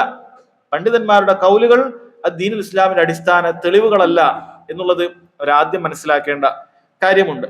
രണ്ടാമത് അവരോട് പറയാനുള്ളത്, നല്ല ബിദഅത്ത് മോശം ബിദഅത്ത് ഇത് വേർതിരിക്കാനുള്ള മാനദണ്ഡം എന്താണ്? ഇന്നത് നല്ല ബിദഅത്താണ്, ഇന്നത് മോശം ബിദഅത്താണ് എന്നെങ്ങനെയാണ് വേർതിരിക്കുക? ഇപ്പൊ നബിദിനം നല്ല ബിദഅത്താണ്, എന്നാൽ ഒരാൾ ഇഷ 4 റക്അത്തുള്ള 5 റക്അത്താക്കിയാൽ അത് മോശം ബിദഅത്താണ്. എങ്ങനെയാണ് ഇയാൾ വേർതിരിക്കുന്നത്? അല്ലെങ്കിൽ ഇഷാക്ക് ശേഷം അല്ലെങ്കിൽ നിസ്കാരത്തിന് ശേഷം 33 ദിക്റുള്ളത് ഒരാൾ അത് 330 ആക്കി, അത് ബിദഅത്ത് മോശമാകുമോ നല്ലതാകുമോ? എങ്ങനെയാണ് സഹോദരങ്ങളെ ഇതൊക്കെ വേർതിരിക്കാൻ സാധിക്കുക? അതിന് പ്രത്യേകിച്ച് മാനദണ്ഡങ്ങളൊന്നുമില്ല. മറിച്ച് നബി സല്ലല്ലാഹു അലൈഹി വസല്ലം പറഞ്ഞിട്ടുള്ളത് കുല്ലു ബിദ്അത്തിൻ ളലാല, കുല്ലു ബിദ്അത്തിൻ ളലാല, എല്ലാ ബിദ്അത്തും വലാലത്താണ് എന്നാണ്. അറബി ഭാഷയിൽ കുല്ലു എന്ന് ഉപയോഗിച്ചു കഴിഞ്ഞാൽ പണ്ഡിതന്മാർ പറയുന്നു അതിലെല്ലാം ഉൾപ്പെട്ടു എന്നാണ്. എല്ലാം അതിൽ ഉൾപ്പെട്ടു. അല്ല ഏറ്റവും ശുദ്ധമായ ഭാഷ സംസാരിക്കുന്ന നമ്മുടെ നബി മുഹമ്മദ് സല്ലല്ലാഹു അലൈഹി വസല്ലം അവർ നമ്മോട് പറഞ്ഞിട്ടുള്ളത് കുല്ലു ബിദ്അത്തുൻ ദലാലതാണ്, എല്ലാ ബിദ്അത്തുകളും ദലാലത്താണ്. ബിദ്അത്താണോ അല്ലേ എന്നുള്ളതാണ് ഒരു കാര്യം ഉറപ്പുവരുത്തേണ്ടത്. എങ്ങനെയാണ് ബിദ്അത്താണോ അല്ലേ എന്ന് ഉറപ്പുവരുത്തുക? നമ്മൾ നേരത്തെ പറഞ്ഞു, നബി സല്ലല്ലാഹു അലൈഹി വസല്ലം അത് പറഞ്ഞിട്ടുണ്ടോ, അവിടുന്ന് കാണിച്ചു തന്നിട്ടുണ്ടോ, അവിടുന്ന് മൗനാനുവാദം നൽകിയിട്ടുണ്ടോ, അവിടുത്തെ സ്വഹാബികൾ അങ്ങനെ മനസ്സിലാക്കി ജീവിതത്തിൽ കൊണ്ടുവന്നിട്ടുണ്ടോ, ഇത് നമ്മൾ പരിശോധിക്കും, പരിശോധന വിധേയമാക്കും. അങ്ങനെ പരിശോധിച്ചപ്പോൾ അങ്ങനെ ഒന്നും കാണാനില്ല. പിൽക്കാലത്ത് 1 നൂറ്റാണ്ടിന് ശേഷം, 2 നൂറ്റാണ്ടിന് ശേഷം, 3 നൂറ്റാണ്ടിന് ശേഷം ആരെങ്കിലൊക്കെ തുടങ്ങി വെച്ചു, ആരെങ്കിലൊക്കെ ചെയ്തു, അയിമ്മത്തുകൾക്ക് ആർക്കും അറിയില്ല. അല്ല, നബിദിനത്തിന്റെ ഒരു ഉദാഹരണം എടുത്താൽ ബിദ്അത്തുകൾ പഠിക്കാൻ ഏറ്റവും എളുപ്പമുള്ള ഒരു ഉദാഹരണം നബിദിനാണ്. നബി സല്ലല്ലാഹു അലൈഹി വസല്ലമയുടെ പേരിൽ ജന്മദിനം വർഷാവർഷം കഴിക്കാറുണ്ട്. അത് ഏറ്റവും വലിയൊരു ഉദാഹരണമാണ് ബിദ്അത്ത് പഠിക്കാൻ. നമ്മൾ ഈ പറയുന്ന കാര്യങ്ങളൊക്കെ നോക്കുക. ഖുർആനിൽ എവിടെയെങ്കിലൊക്കെ ബിദ്അത്ത് നബിദിനം കഴിക്കാൻ തെളിവുണ്ടോ? ഒരു തെളിവും കാണാൻ സാധിക്കില്ല. ചില ആയത്തുകളൊക്കെ കൊണ്ടുവരും, അത് യാതൊരു അതുമായി ബന്ധപ്പെട്ട ഒരു അർത്ഥവും അതിലുണ്ടാവുകയില്ല. ഒരു തഫ്സീറിൽ പോലും ഇത് നബിദിനം കഴിക്കാനുള്ള തെളിവാണെന്ന് ഉണ്ടാവുകയില്ല. ഒരു സഹാബി പോലും ഈ ആയത്തിന്റെ അർത്ഥം ഇങ്ങനെയാണെന്ന് മനസ്സിലാക്കിയിട്ടുണ്ടാവുകയില്ല. കാരണം മനസ്സിലാക്കിയിട്ടുണ്ടെങ്കിൽ അവർ നബിദിനം കഴിക്കേണ്ടതാണ്, അത് കാണുകയില്ല. സ്വഹീഹായ ഒരു ഹദീസിൽ ഉണ്ടാവുകയില്ല, ദഈഫായ ഹദീസിൽ പോലും കാണാൻ സാധിക്കുന്നില്ല നബിദിനത്തിനെ കുറിച്ചിട്ട്. പിന്നെയാണ് സ്വഹീഹായ ഹദീസിൽ ഒരിക്കലുമില്ല, സ്വഹാബികൾ ആരും ചെയ്തിട്ടില്ല, അയിമ്മത്തുകൾ ആരും ചെയ്തിട്ടില്ല. ഇങ്ങനെ നമ്മൾ ഓരോന്നും നമ്മൾ അതിന്റെ കൃത്യമായി പരിശോധിക്കുമ്പോൾ എല്ലാത്തിലും നമുക്ക് തെറ്റുത്തരാണ് കിട്ടുന്നത്. ഒന്നിലും വന്നിട്ടില്ല, എല്ലാം തെറ്റാണ്, ഒന്നിലും ശരി വരുന്നില്ല. അപ്പൊ അത് ബിദ്അത്താണെന്ന് മനസ്സിലാക്കാൻ സാധിക്കും. അങ്ങനെ ബിദ്അത്തുകളെല്ലാം കുല്ലു ബിദ്അത്തുൻ ദലാല, അങ്ങനെയുള്ള എല്ലാ ബിദ്അത്തുകളും ദലാലത്താണ് എന്നാണ് പറഞ്ഞിട്ടുള്ളത്. മഹാനായ ഇബ്നു ഉമർ റളിയല്ലാഹു അൻഹുമ അദ്ദേഹം വളരെ കൃത്യമായി പറഞ്ഞിട്ടുണ്ട്, കുല്ലു ബിദ്അത്തിൻ ദലാല, എല്ലാ ബിദ്അത്തുകളും ദലാലത്താണ്. വ ഇൻ റആഹ നാസു ഹസന, വളരെ കൃത്യമാണ്. ജനങ്ങൾ അത് ഹസനത്തായി കണ്ടാലും ശരി, ജനങ്ങൾ ആരെങ്കിലൊക്കെ വന്നിട്ട് പറയാണ് ഈ ബിദ്അത്ത് ഹസനത്താണെന്ന് കണ്ടാലും ശരി. മഹാനായ ആരാണ് പറയുന്നത്? അബ്ദുല്ലാഹി ഇബ്നു ഉമർ റളിയല്ലാഹു അൻഹുമ, മുത്തബിഉസ് സുന്ന, നബി സല്ലല്ലാഹു അലൈഹി വസല്ലമയെ ചാണിന് ചാണായി മുഴത്തിന് മുഴമായി നബി സല്ലല്ലാഹു അലൈഹി വസല്ലം ഒരു വഴിയിലൂടെ നടന്നാൽ അതിൽ പോലും നടക്കണമെന്ന് ആഗ്രഹിച്ച് നടന്നിരുന്ന മഹാനായ സ്വഹാബിയാണ് അബ്ദുല്ലാഹി ഇബ്നു ഉമർ റളിയല്ലാഹു അൻഹുമ. അദ്ദേഹമാണ് പറയുന്നത് കുല്ലു ബിദ്അത്തുൻ ദലാല വ ഇൻ റആഹ നാസു ഹസന, ജനങ്ങളെല്ലാവരും ഇത് ഹസനത്താണെന്ന്, നല്ലതാണെന്ന് കണ്ടാലും ശരി. അപ്പൊ ജനങ്ങൾ നല്ലതായി കണ്ടിട്ട് കാര്യമില്ല, ജനങ്ങൾ നല്ലതാണെന്ന് കണ്ടിട്ട് കാര്യമില്ല. അദ്ദേഹം പറയുമ്പോൾ ജനങ്ങൾ ആരാണ്? അദ്ദേഹം പറയുന്ന ജനങ്ങൾ ആരാണ്? ഏത് കാലഘട്ടത്തിൽ? ഈ കാലഘട്ടത്തിൽ ജനങ്ങളെ കുറിച്ചിട്ടല്ല അദ്ദേഹം പറയുന്നത്, ആ കാലഘട്ടത്തിലെ ജനങ്ങളെ കുറിച്ചിട്ടാണ് അദ്ദേഹം പറയുന്നത്. ആ കാലഘട്ടത്തിൽ ഏറ്റവും അഥവാ ഉത്തമ നൂറ്റാണ്ടിൽ ജീവിക്കുന്ന സമയത്തുള്ള ജനങ്ങളാണ് അദ്ദേഹം പറയുന്ന ജനങ്ങൾ. അവരെല്ലാവരും കണ്ടിട്ട് പോലും കാര്യമില്ല. കാരണം ബിദ്അത്തുകളെല്ലാം ദലാലത്താണ്. നബി സല്ലല്ലാഹു അലൈഹി വസല്ലം കാണിച്ചു തരാതെ പിൽക്കാലത്ത് ഉണ്ടായതെല്ലാം ദലാലത്താണ് എന്നാണ് പറഞ്ഞിട്ടുള്ളത്. അപ്പൊ എവിടുന്നാണ് സഹോദരങ്ങളെ ഈ ഇങ്ങനെ ബിദ്അത്തുകളിൽ ഇങ്ങനെ നല്ലതുണ്ട് എന്നുള്ള ചില വാദങ്ങളൊക്കെ വന്നിട്ടുള്ളത്? അതൊരിക്കല് മഹാനായ ഉമർ ബിൻ ഖത്താബ് റളിയല്ലാഹു അൻഹു അദ്ദേഹത്തിന്റെ കാലഘട്ടത്തിൽ സ്വഹാബികള് രാത്രി നിസ്കാരം തറാവീഹ് ജമാഅത്തായി നിസ്കരിക്കുന്നത് കണ്ടപ്പോൾ അദ്ദേഹം വന്നു, അദ്ദേഹം പറഞ്ഞു നിഅമത്തിൽ ബിദ്അതു ഹാദിഹി, ഇത് എത്ര നല്ല ബിദ്അത്താണ് എന്ന് അദ്ദേഹം പറഞ്ഞൊരു വാക്കുണ്ട്. ഇതാണ് ഇവർ പലപ്പോഴും തെളിവായി കൊണ്ടുവരാറുള്ളത്. നിഅമത്തിൽ ബിദ്അതു ഹാദിഹി, ഇത് എത്ര നല്ല ബിദ്അത്താണ് എന്ന് മഹാനായ ഉമർ ബിൻ ഖത്താബ് റളിയല്ലാഹു അൻഹു പറഞ്ഞിട്ടുള്ളത്. ഇവിടെ മനസ്സിലാക്കേണ്ടത് പണ്ഡിതന്മാർ പറഞ്ഞതുപോലെ ഇവിടെ ഉമർ ബിൻ ഖത്താബ് റളിയല്ലാഹു അൻഹു ഉപയോഗിച്ച ബിദ്അത്ത് എന്നുള്ള വാക്ക് അത് ശരീഅത്തിന്റെ സാങ്കേതികമായ അർത്ഥമല്ല, അഥവാ പുതുനിർമ്മിതി എന്നുള്ള അർത്ഥത്തിലല്ല, മറിച്ച് അത് ഭാഷാപരമായ ബിദ്അത്താണ്. തൊട്ടു മുമ്പ് മാതൃക ഇല്ലാത്ത അഥവാ പുതുതായി ഇപ്പൊ തൊട്ടു മുമ്പ് മാതൃക ഇല്ലാത്തൊരു കാര്യം ഒരാൾ കൊണ്ടുവന്നാൽ അതിന് ബിദ്അത്ത് എന്ന് പറയും. നബി സല്ലല്ലാഹു അലൈഹി വസല്ലം കാണിച്ചു തരാത്തൊരു കാര്യം കൊണ്ടുവന്നാൽ പറയുന്ന ബിദ്അത്തല്ല. എന്താണ് അത് വളരെ കൃത്യമായി പറയാൻ കാരണം? ഇത് നമ്മൾ വെറുതെ വ്യാഖ്യാനിച്ച് അല്ല നമുക്ക് തോന്നുന്നത് പോലെ ചിലത് അങ്ങനെ വ്യാഖ്യാനിക്കാം, ഒരിക്കലുമല്ല. മറിച്ച് സഹോദരങ്ങളെ, ഇത് ഈ പറയുന്ന കാര്യം അദ്ദേഹം ഒരിക്കലും തന്നെ നബി സല്ലല്ലാഹു അലൈഹി വസല്ലം ചെയ്യാത്തൊരു കാര്യം ചെയ്തത് കണ്ടപ്പോ അദ്ദേഹം അത് അംഗീകരിക്കല്ല. മറിച്ച് തറാവീഹ് നിസ്കാരം മസ്ജിദിൽ വെച്ച് ജമാഅത്തായി നിസ്കരിക്കുക എന്നുള്ളത് നബി സല്ലല്ലാഹു അലൈഹി വസല്ലം കാണിച്ചു തന്നിട്ടുള്ളതാണ്. 3 അല്ലെങ്കിൽ 4 ദിവസം നബി സല്ലല്ലാഹു അലൈഹി വസല്ലം മസ്ജിദുൻ നബവിയിൽ വെച്ചിട്ട് തറാവീഹ് ജമാഅത്തായി നിസ്കരിച്ചിട്ടുണ്ട്. ആദ്യം ഒരിക്കൽ രാത്രിയുടെ 3-ലോ നിസ്കരിച്ചു, പിന്നീട് ഏകദേശം പകുതിയോളം നിസ്കരിച്ചു. അവസാനം ഒരിക്കൽ അവിടുന്ന് ഫജർ ബാങ്ക് ഭയപ്പെടുമോ അത്രയും നേരം നബി സല്ലല്ലാഹു അലൈഹി വസല്ലം, അത് റമളാൻ 27 പറയുന്നത്, അത്രയും നേരം നബി സല്ലല്ലാഹു അലൈഹി വസല്ലം നിസ്കരിച്ചിട്ടുണ്ട്. ഇത് നബി സല്ലല്ലാഹു അലൈഹി വസല്ലം നിസ്കരിച്ചിട്ടുള്ള കാര്യമാണ്, പുതുതായി കൊണ്ടുവന്ന ഒരു കാര്യമല്ല. നബി സല്ലല്ലാഹു അലൈഹി വസല്ലം കാലത്തില്ലാത്ത പോലെ നബിദിനം പോലത്തെ ഒരു കാര്യമല്ല. നബി സല്ലല്ലാഹു അലൈഹി വസല്ലം കാലത്തില്ലാത്ത റാത്തീബോ ഹദ്ദാദോ ആണ്ട് നേർച്ചയോ പോലത്തെ ഒരു കാര്യമല്ല. മറിച്ച് സ്വഹാബികൾ ഇപ്പോൾ ചെയ്തത് നബി സല്ലല്ലാഹു അലൈഹി വസല്ലമയുടെ കാലഘട്ടത്തിൽ ഉണ്ടായത് തന്നെയാണ്. പിന്നെ എന്താണ് അദ്ദേഹം അത് പറയാനുള്ള കാരണം? ചില കാരണങ്ങളുണ്ട്. നബി സല്ലല്ലാഹു അലൈഹി വസല്ലം 3-ാമത്തെ ദിവസമായപ്പോൾ ഒരുപാട് സ്വഹാബികൾ മസ്ജിദ് നിറയെ അവർ വന്നു കഴിഞ്ഞിരുന്നു. നബി സല്ലല്ലാഹു അലൈഹി വസല്ലമക്ക് തോന്നി സഹാബികളുടെ ഈ ആവേശം കണ്ടിട്ട് അള്ളാഹു സുബ്ഹാനഹു വ തആല എങ്ങാനും ഈ തറാവീഹ് നിസ്കാരം, റമളാനിൽ ഇങ്ങനെ ജമാഅത്തായിട്ടുള്ള തറാവീഹ് നിസ്കാരം ഇതെങ്ങാനും അള്ളാഹു ഫർളാക്കി കളയുമോ എന്ന് ഉമ്മത്തിനോട് അങ്ങേയറ്റം ഗുണകാംക്ഷയുള്ള, അങ്ങേയറ്റം സ്നേഹമുള്ള നബി സല്ലല്ലാഹു അലൈഹി വസല്ലം അങ്ങനെ തോന്നുകയും പിന്നീട് അവിടുന്ന് വീട്ടിൽ നിന്നും പുറത്തേക്ക് വരാതിരിക്കുകയും ചെയ്തു. അങ്ങനെ സ്വഹാബികൾ എന്ത് ചെയ്തു? അവർ ഓരോരുത്തരും ഒറ്റയ്ക്ക് നിസ്കരിക്കാൻ തുടങ്ങി, ചിലർ പ്രത്യേക ജമാഅത്തായി നിസ്കരിക്കാൻ തുടങ്ങി. പിന്നീട് അങ്ങനെയാണ് സഹോദരങ്ങളെ നബി സല്ലല്ലാഹു അലൈഹി വസല്ലം വഫാത്താകുന്നത് വരെ സ്വഹാബികൾ നിസ്കരിച്ചത്. പിന്നീട് അബൂബക്കർ റളിയല്ലാഹു അൻഹുവിന്റെ കാലഘട്ടം അദ്ദേഹം 2 വർഷവും കുറഞ്ഞ മാസങ്ങളും മാത്രമാണ് ഭരണം കാഴ്ചവെച്ചത്. അബൂബക്കർ റളിയല്ലാഹു അൻഹുവിന്റെ കാലഘട്ടത്തിൽ സഹോദരങ്ങളെ ഒരുപാട് ആളുകൾ സക്കാത്ത് നൽകാതെ മുർത്തദ്ദീങ്ങളായ കഥകളൊക്കെ നമുക്കറിയാം. അങ്ങനെ അവരോട് യുദ്ധവുമായി പ്രഖ്യാപിച്ചിട്ടൊക്കെ അതിൽ ശുഗലായിട്ടുള്ള ആളായിരുന്നു അബൂബക്കർ റളിയല്ലാഹു അൻഹു. അതിൽ തിരക്കായി പോയി അദ്ദേഹത്തിന് പിന്നീട് അങ്ങനെ ഒരു പഴയതുപോലെ ജമാഅത്തായി നിസ്കാരം കൊണ്ടുവരാൻ സാധിച്ചിട്ടില്ല. പിന്നീട് ഉമർ റളിയല്ലാഹു അൻഹുവിന്റെ കാലഘട്ടത്തിലാണ് സ്വഹാബികളിൽ ചിലർ ഇങ്ങനെ ജമാഅത്തായി, ഒറ്റൊരു ജമാഅത്തായി മസ്ജിദിൽ ഇങ്ങനെ നിസ്കരിക്കുന്നത് കണ്ടപ്പോൾ ഉമർ ഇബ്നുൽ ഖത്താബ് റളിയല്ലാഹു അൻഹു പറഞ്ഞത്. അപ്പോ എന്തുകൊണ്ടാണ് പിന്നീട് സ്വഹാബികൾ ഇങ്ങനെ നബി സല്ലല്ലാഹു അലൈഹി വസല്ലം ഉപേക്ഷിച്ച കാര്യം ചെയ്തത്? കാരണം ഏതൊരു കാര്യം കൊണ്ടാണോ നബി സല്ലല്ലാഹു അലൈഹി വസല്ലം ഉപേക്ഷിച്ചത്, ആ ഭയം അവിടെ നീങ്ങുകയാണ്. നബി സല്ലല്ലാഹു അലൈഹി വസല്ലമയുടെ വഫാത്തോടുകൂടി ഇനി എന്ത് ചെയ്യാനില്ല, ഇനി ദീനിൽ ഒരു നിയമം നിർബന്ധമാകാനോ സുന്നത്താകാനോ വാജിബ് കറാഹത്താകാനോ ഹറാമാകാനോ ഇനിയില്ല. കാരണം നബി സല്ലല്ലാഹു അലൈഹി വസല്ലം വഫാത്തോടുകൂടി വഹി നിലച്ചു. അവിടുന്ന് വഫാത്താകുന്നത് വരെയും തറാവീഹ് നിർബന്ധമായിട്ടില്ല. അതുകൊണ്ട് തന്നെ അവിടുന്ന് കാണിച്ചു തന്നത് പോലെ തന്നെ ജമാഅത്തായി അവർ വീണ്ടും നിർവഹിക്കാൻ ആരംഭിച്ചു എന്നുള്ളതാണ്. ഇനി ഭയപ്പെടേണ്ട ആവശ്യമില്ല, ഇനി നിർബന്ധമാവുകയില്ല. നബി സല്ലല്ലാഹു അലൈഹി വസല്ലം കാണിച്ചു തന്ന ആ മാതൃക അവർ പിൻപറ്റി എന്നുള്ളതാണ്. അതല്ലാതെ തറാവീഹ് ജമാഅത്തായി നിസ്കരിക്കുക എന്ന് പറയുന്നത് നബി സല്ലല്ലാഹു അലൈഹി വസല്ലമയുടെ കാലഘട്ടത്തിൽ ഇല്ലാത്ത ഒരു കാര്യമേ അല്ല എന്ന് പ്രത്യേകം മനസ്സിലാക്കുക. അതുപോലെ അവർ ആളുകൾക്കിടയിൽ ഇഷ്കാൽ ഉണ്ടാക്കുന്ന മറ്റൊരു കാര്യമാണ് നമ്മളിപ്പോ ഈ ഉപയോഗിക്കുന്ന മൈക്ക് ഉണ്ട്, അതേപോലെ ഇത് റെക്കോർഡ് ചെയ്യാൻ വേണ്ടി നമ്മൾ മൈക്രോഫോണ് സംവിധാനങ്ങളൊക്കെ ഉപയോഗിക്കാറുണ്ട്, സ്പീക്കർ ഉണ്ട്, അതിലൂടെയാണ് നിങ്ങൾ കേൾക്കുന്നത്. ഇങ്ങനെ ഒരുപാട് കാര്യങ്ങളുണ്ട്. യഥാർത്ഥത്തില് അവരുടെ തന്ത്രം നിങ്ങൾ ആലോചിച്ച് നോക്കണം. മുസ്ലിം ഉമ്മത്തിൽ യാതൊരു തർക്കവും ഇല്ലാത്തൊരു കാര്യമാണല്ലോ ഇത് ഉപയോഗിക്കുന്നതിൽ കുഴപ്പമില്ല എന്നുള്ളത്.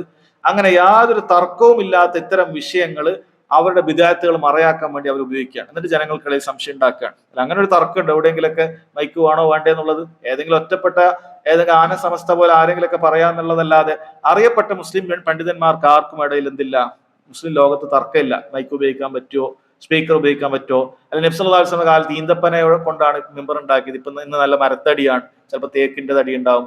അതൊന്നും ആർക്കും അഭിപ്രായ വ്യത്യാസമില്ല. അന്ന് ഫാനില്ല, ഇന്ന് ഫാൻ ഉണ്ട്. അന്ന് എ സി ഇല്ല, ഇന്ന് എ സി ഉണ്ട്. അന്ന് മണ്ണിലാണ് നിസ്കരിച്ചത്, ഇന്ന് കാർപ്പറ്റിലാണ്. ഇതൊന്നും പാടില്ല, ഇത് വേണോ വേണ്ടേ എന്നൊരു തർക്കം പോലും മുസ്ലിങ്ങൾക്കിടയിൽ എവിടെയും നിലനിൽക്കാറില്ല. കാരണം എല്ലാവരും അംഗീകരിക്കുന്ന കാര്യമാണ്, കുഴപ്പമില്ല, അങ്ങനെ അത് ദീനായിട്ട് കാണുന്ന കാര്യമല്ല, അത് ഭൗതികമായ സൗകര്യങ്ങൾ ഉപയോഗപ്പെടുത്തലാണ്. അത് ഈ ഇസ്ലാമിൽ തെറ്റായ കാര്യമല്ല എന്ന് എല്ലാവർക്കും അറിയുന്ന കാര്യമാണ്. പക്ഷേ നമ്മൾ ഈ ബിദ്അത്തുമായി ബന്ധപ്പെട്ട് ഇവരെ പിടികൂടുന്ന സമയത്ത് എന്ത് ചെയ്യും? അവർ ഇത്തരം കാര്യങ്ങൾ ആളുകൾ ഇഷ്കാല, കാരണം സാധാരണക്കാരെ ഇഷ്കാലിലാക്കി കഴിഞ്ഞാൽ പിന്നെ അവരെന്ത് തീരുമാനം എടുക്കാം, എന്നാൽ പിന്നെ ഞങ്ങൾ പണ്ടേ ഉള്ളത് പോലെ തന്നെ ഞങ്ങൾ ഒന്നിനുമില്ല എന്ന് പറഞ്ഞിട്ട് ആളുകൾക്ക് ഇഷ്കാലുണ്ടാകും. അപ്പൊ അതിനുവേണ്ടി അവരെന്ത് ചെയ്യും? ഇത്തരത്തിൽ ദീനുൽ ഇസ്ലാമിൽ മസാലിഹുൽ മുർസല എന്നറിയപ്പെടുന്ന ഇത്തരം കാര്യങ്ങളെ എന്ത് ചെയ്യും? ബിദ്അത്തുകളുമായി കൂട്ടിക്കുഴക്കും. എന്നിട്ട് അവരുടെ ബിദ്അത്തുകൾ അങ്ങനെയാണെങ്കിൽ ഇതൊക്കെ ഉണ്ടല്ലോ, അപ്പൊ ഞങ്ങൾ ബിദ്അത്തും ചെയ്യും. എന്നാൽ ഇതും വേണ്ട അതും വേണ്ട എന്ന് പറഞ്ഞിട്ട് തീരുമാനിക്കൂല. അതിപ്പോ ഗൗരവമുള്ള കാര്യമായിട്ട് നമ്മൾ പറഞ്ഞു കൊടുത്തത് പാടില്ല എന്ന് പറയുമ്പോൾ അപ്പൊ ഇതുണ്ടെന്ന് പറഞ്ഞാൽ എന്നാ പിന്നെ ഇതും കൂടെ ഒഴിവാക്കുക, അങ്ങനെ തീരുമാനമില്ല. എല്ലാം വേണം, ഇതും വേണം, ബിദ്അത്തുകളും വേണം എന്നാണ് പറയുന്നത്. അപ്പോൾ സഹോദരങ്ങൾ, എന്താണ് ഈ മസാലിഹുൽ മുർസല? അതിനെക്കുറിച്ച് നമ്മൾ ശരിക്കും മനസ്സിലാക്കിയാൽ ഇവർ ഏത് സമയത്തും ഏത് കാലഘട്ടത്തിലും നമ്മൾ ബിദ്അത്തിനെ കുറിച്ച് പറയുമ്പോൾ അവർ പറയുന്ന മറുപടികൾ നമുക്ക് മനസ്സിലാക്കാൻ സഹായിക്കും. മസാലിഹുൽ മുർസല എന്ന് പറയുന്നത് അത് നമ്മുടെ ദീനിന് സഹായകമാകുന്ന ചില കാര്യങ്ങളാണത്. അത് നബി സല്ലല്ലാഹു അലൈഹി വസല്ലമയുടെ കാലഘട്ടത്തിൽ അത് ചെയ്യാനുള്ള ഒരാവശ്യം ഇല്ലാത്തതിനാലോ, ശരിക്കും ശ്രദ്ധിക്കണം, നബി സല്ലല്ലാഹു അലൈഹി വസല്ലമയുടെ കാലഘട്ടത്തിൽ ഈ ഒരു കാര്യം ചെയ്യാനുള്ള ആവശ്യം ഇല്ലാത്തതിനാലോ, അല്ലെങ്കിൽ ആവശ്യമുണ്ട് പക്ഷെ അത് ചെയ്യാനുള്ള സംവിധാനം ഇല്ലാത്തതിനാലോ ആ കാലത്ത് ചെയ്യാത്തതായിരിക്കും. പിന്നീട് അത് ചെയ്യാനുള്ള ഒരു ആവശ്യം ഉണ്ടാവുകയോ അല്ലെങ്കിൽ നേരത്തെ ഉണ്ടായ ആവശ്യം അത് പൂർത്തീകരിക്കാനുള്ള വല്ല സാങ്കേതിക വിദ്യകൾ വരികയോ ചെയ്യുമ്പോൾ മുസ്ലിമീങ്ങൾ അതെടുത്ത് ചെയ്യും. അപ്പോ അതോടൊപ്പം ഈ പ്രവൃത്തി നബി സല്ലല്ലാഹു അലൈഹി വസല്ലമയുടെ കാലഘട്ടത്തിൽ അടിസ്ഥാനപരമായി ഉണ്ടായതുമായിരിക്കും. 3 കാര്യമാണ് നമ്മൾ പറയുന്നത്. ഒന്ന്, ചെയ്യാനുള്ള ആവശ്യം നബി സല്ലല്ലാഹു അലൈഹി വസല്ലമയുടെ കാലഘട്ടത്തിൽ ഉണ്ടായിട്ടില്ല. രണ്ടാമത്തത്, ആവശ്യമുള്ളതാണ് പക്ഷെ ചെയ്യാനുള്ള സംവിധാനം ഉണ്ടായിരുന്നില്ല.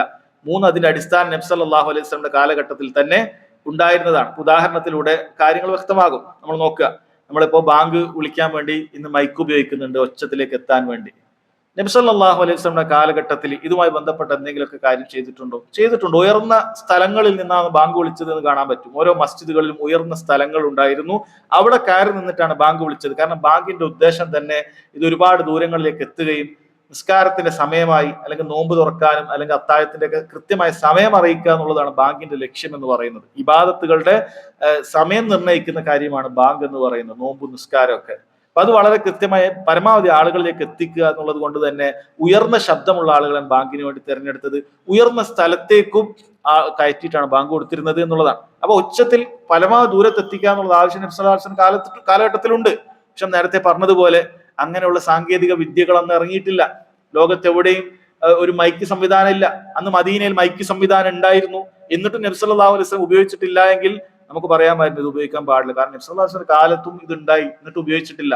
അപ്പൊ അതൊന്നും ഉപയോഗിക്കാൻ പാടില്ല എന്നാണ് ദീൻ നമുക്ക് മനസ്സിലാക്കായിരുന്നു. പക്ഷെ അങ്ങനെ ഒരു സംവിധാനം നബി സല്ലല്ലാഹു അലൈഹി വസല്ലം കാലത്ത് ഉണ്ടായിരുന്നില്ല. പിന്നീട് ഇത് ഉണ്ടായിരുന്ന ഇത്തരം ടെക്നോളജികൾ വരുന്ന സമയത്ത് അത് ലോകം മുഴുവൻ അത് സ്വീകരിക്കുന്ന സമയത്ത് മുസ്ലിം ഉമ്മത്തും ഐക്യകണ്ഠേന സ്വീകരിച്ചിട്ടുള്ള കാര്യമാണ്. അതൊരിക്കലും തന്നെ ഇതൊരു ഇബാദത്തായിട്ട് ആരും പരിഗണിക്കാറില്ല. അല്ല, ഇതൊരു ഇബാദത്താണ്. ഈ മൈക്ക് ഉപയോഗിക്കുമ്പോൾ അഹൂജയുടെ മൈക്ക് ഉപയോഗിക്കുന്നത് ഇബാദത്താണ്, അല്ലെ ഇന്ന കമ്പനിയുടെ മൈക്ക് ഉപയോഗിക്കുന്നത് ഇബാദത്താണ്, അങ്ങനെ ആരും കാണാറില്ല.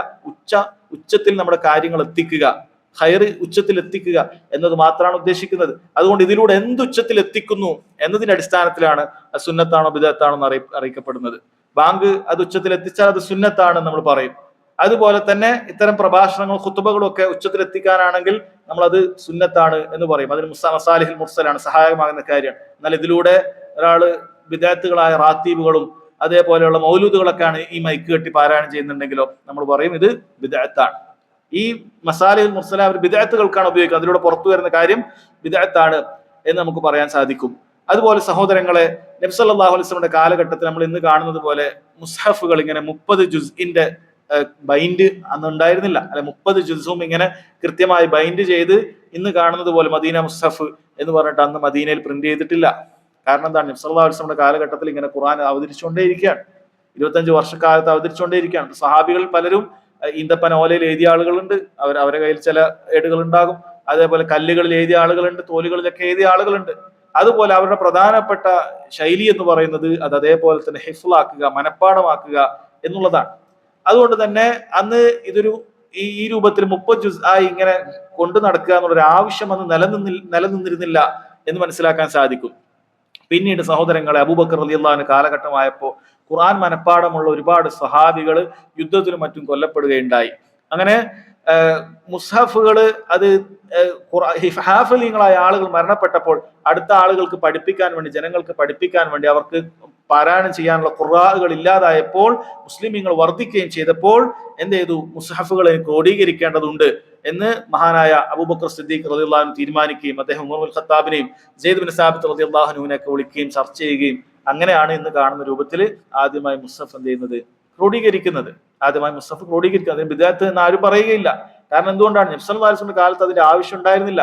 അത് പിന്നീട് അതിന്റെ ആവശ്യം വന്നപ്പോൾ അവർ ആ രൂപത്തിൽ ക്രോഡീകരിച്ചതാണ്. അതുപോലെ ഇതിന്റെ അസ്ല് നബി സല്ലല്ലാഹു അലൈഹി വസല്ലം കാലത്ത് ഉണ്ടായിരിക്കുകയും ചെയ്തിട്ടുണ്ട്. ഇങ്ങനെ ഖുർആൻ ഹിഫ്ളാക്കുക, മനപ്പാടമാക്കുക എന്നുള്ള ശൈലിയും അത് ചില ആളുകൾ എഴുതിയെടുക്കുക എന്നുള്ളതെല്ലാം നബി സല്ലല്ലാഹു അലൈഹി വസല്ലം കാലത്ത് ഉണ്ടായത് തന്നെയാണ്. ഇനി ഇതിനോടൊപ്പം നമ്മൾ മറ്റു നബിദിനവും റാത്തീബുകളും ആണ്ട് നേർച്ചയും ചിന്തിച്ചു നോക്കുക.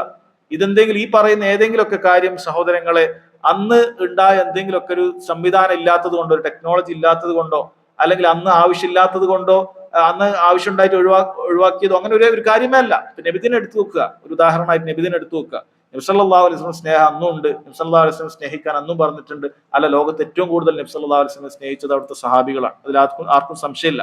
സഹാബികളെക്കാൾ നബി സല്ലല്ലാഹു അലൈഹി വസല്ലമയെ പിന്നൊരാളും പിൽക്കാലക്കാർ ആർക്കും സ്നേഹിച്ചിട്ടില്ല, സ്നേഹിക്കാൻ സാധിക്കുകയുമില്ല.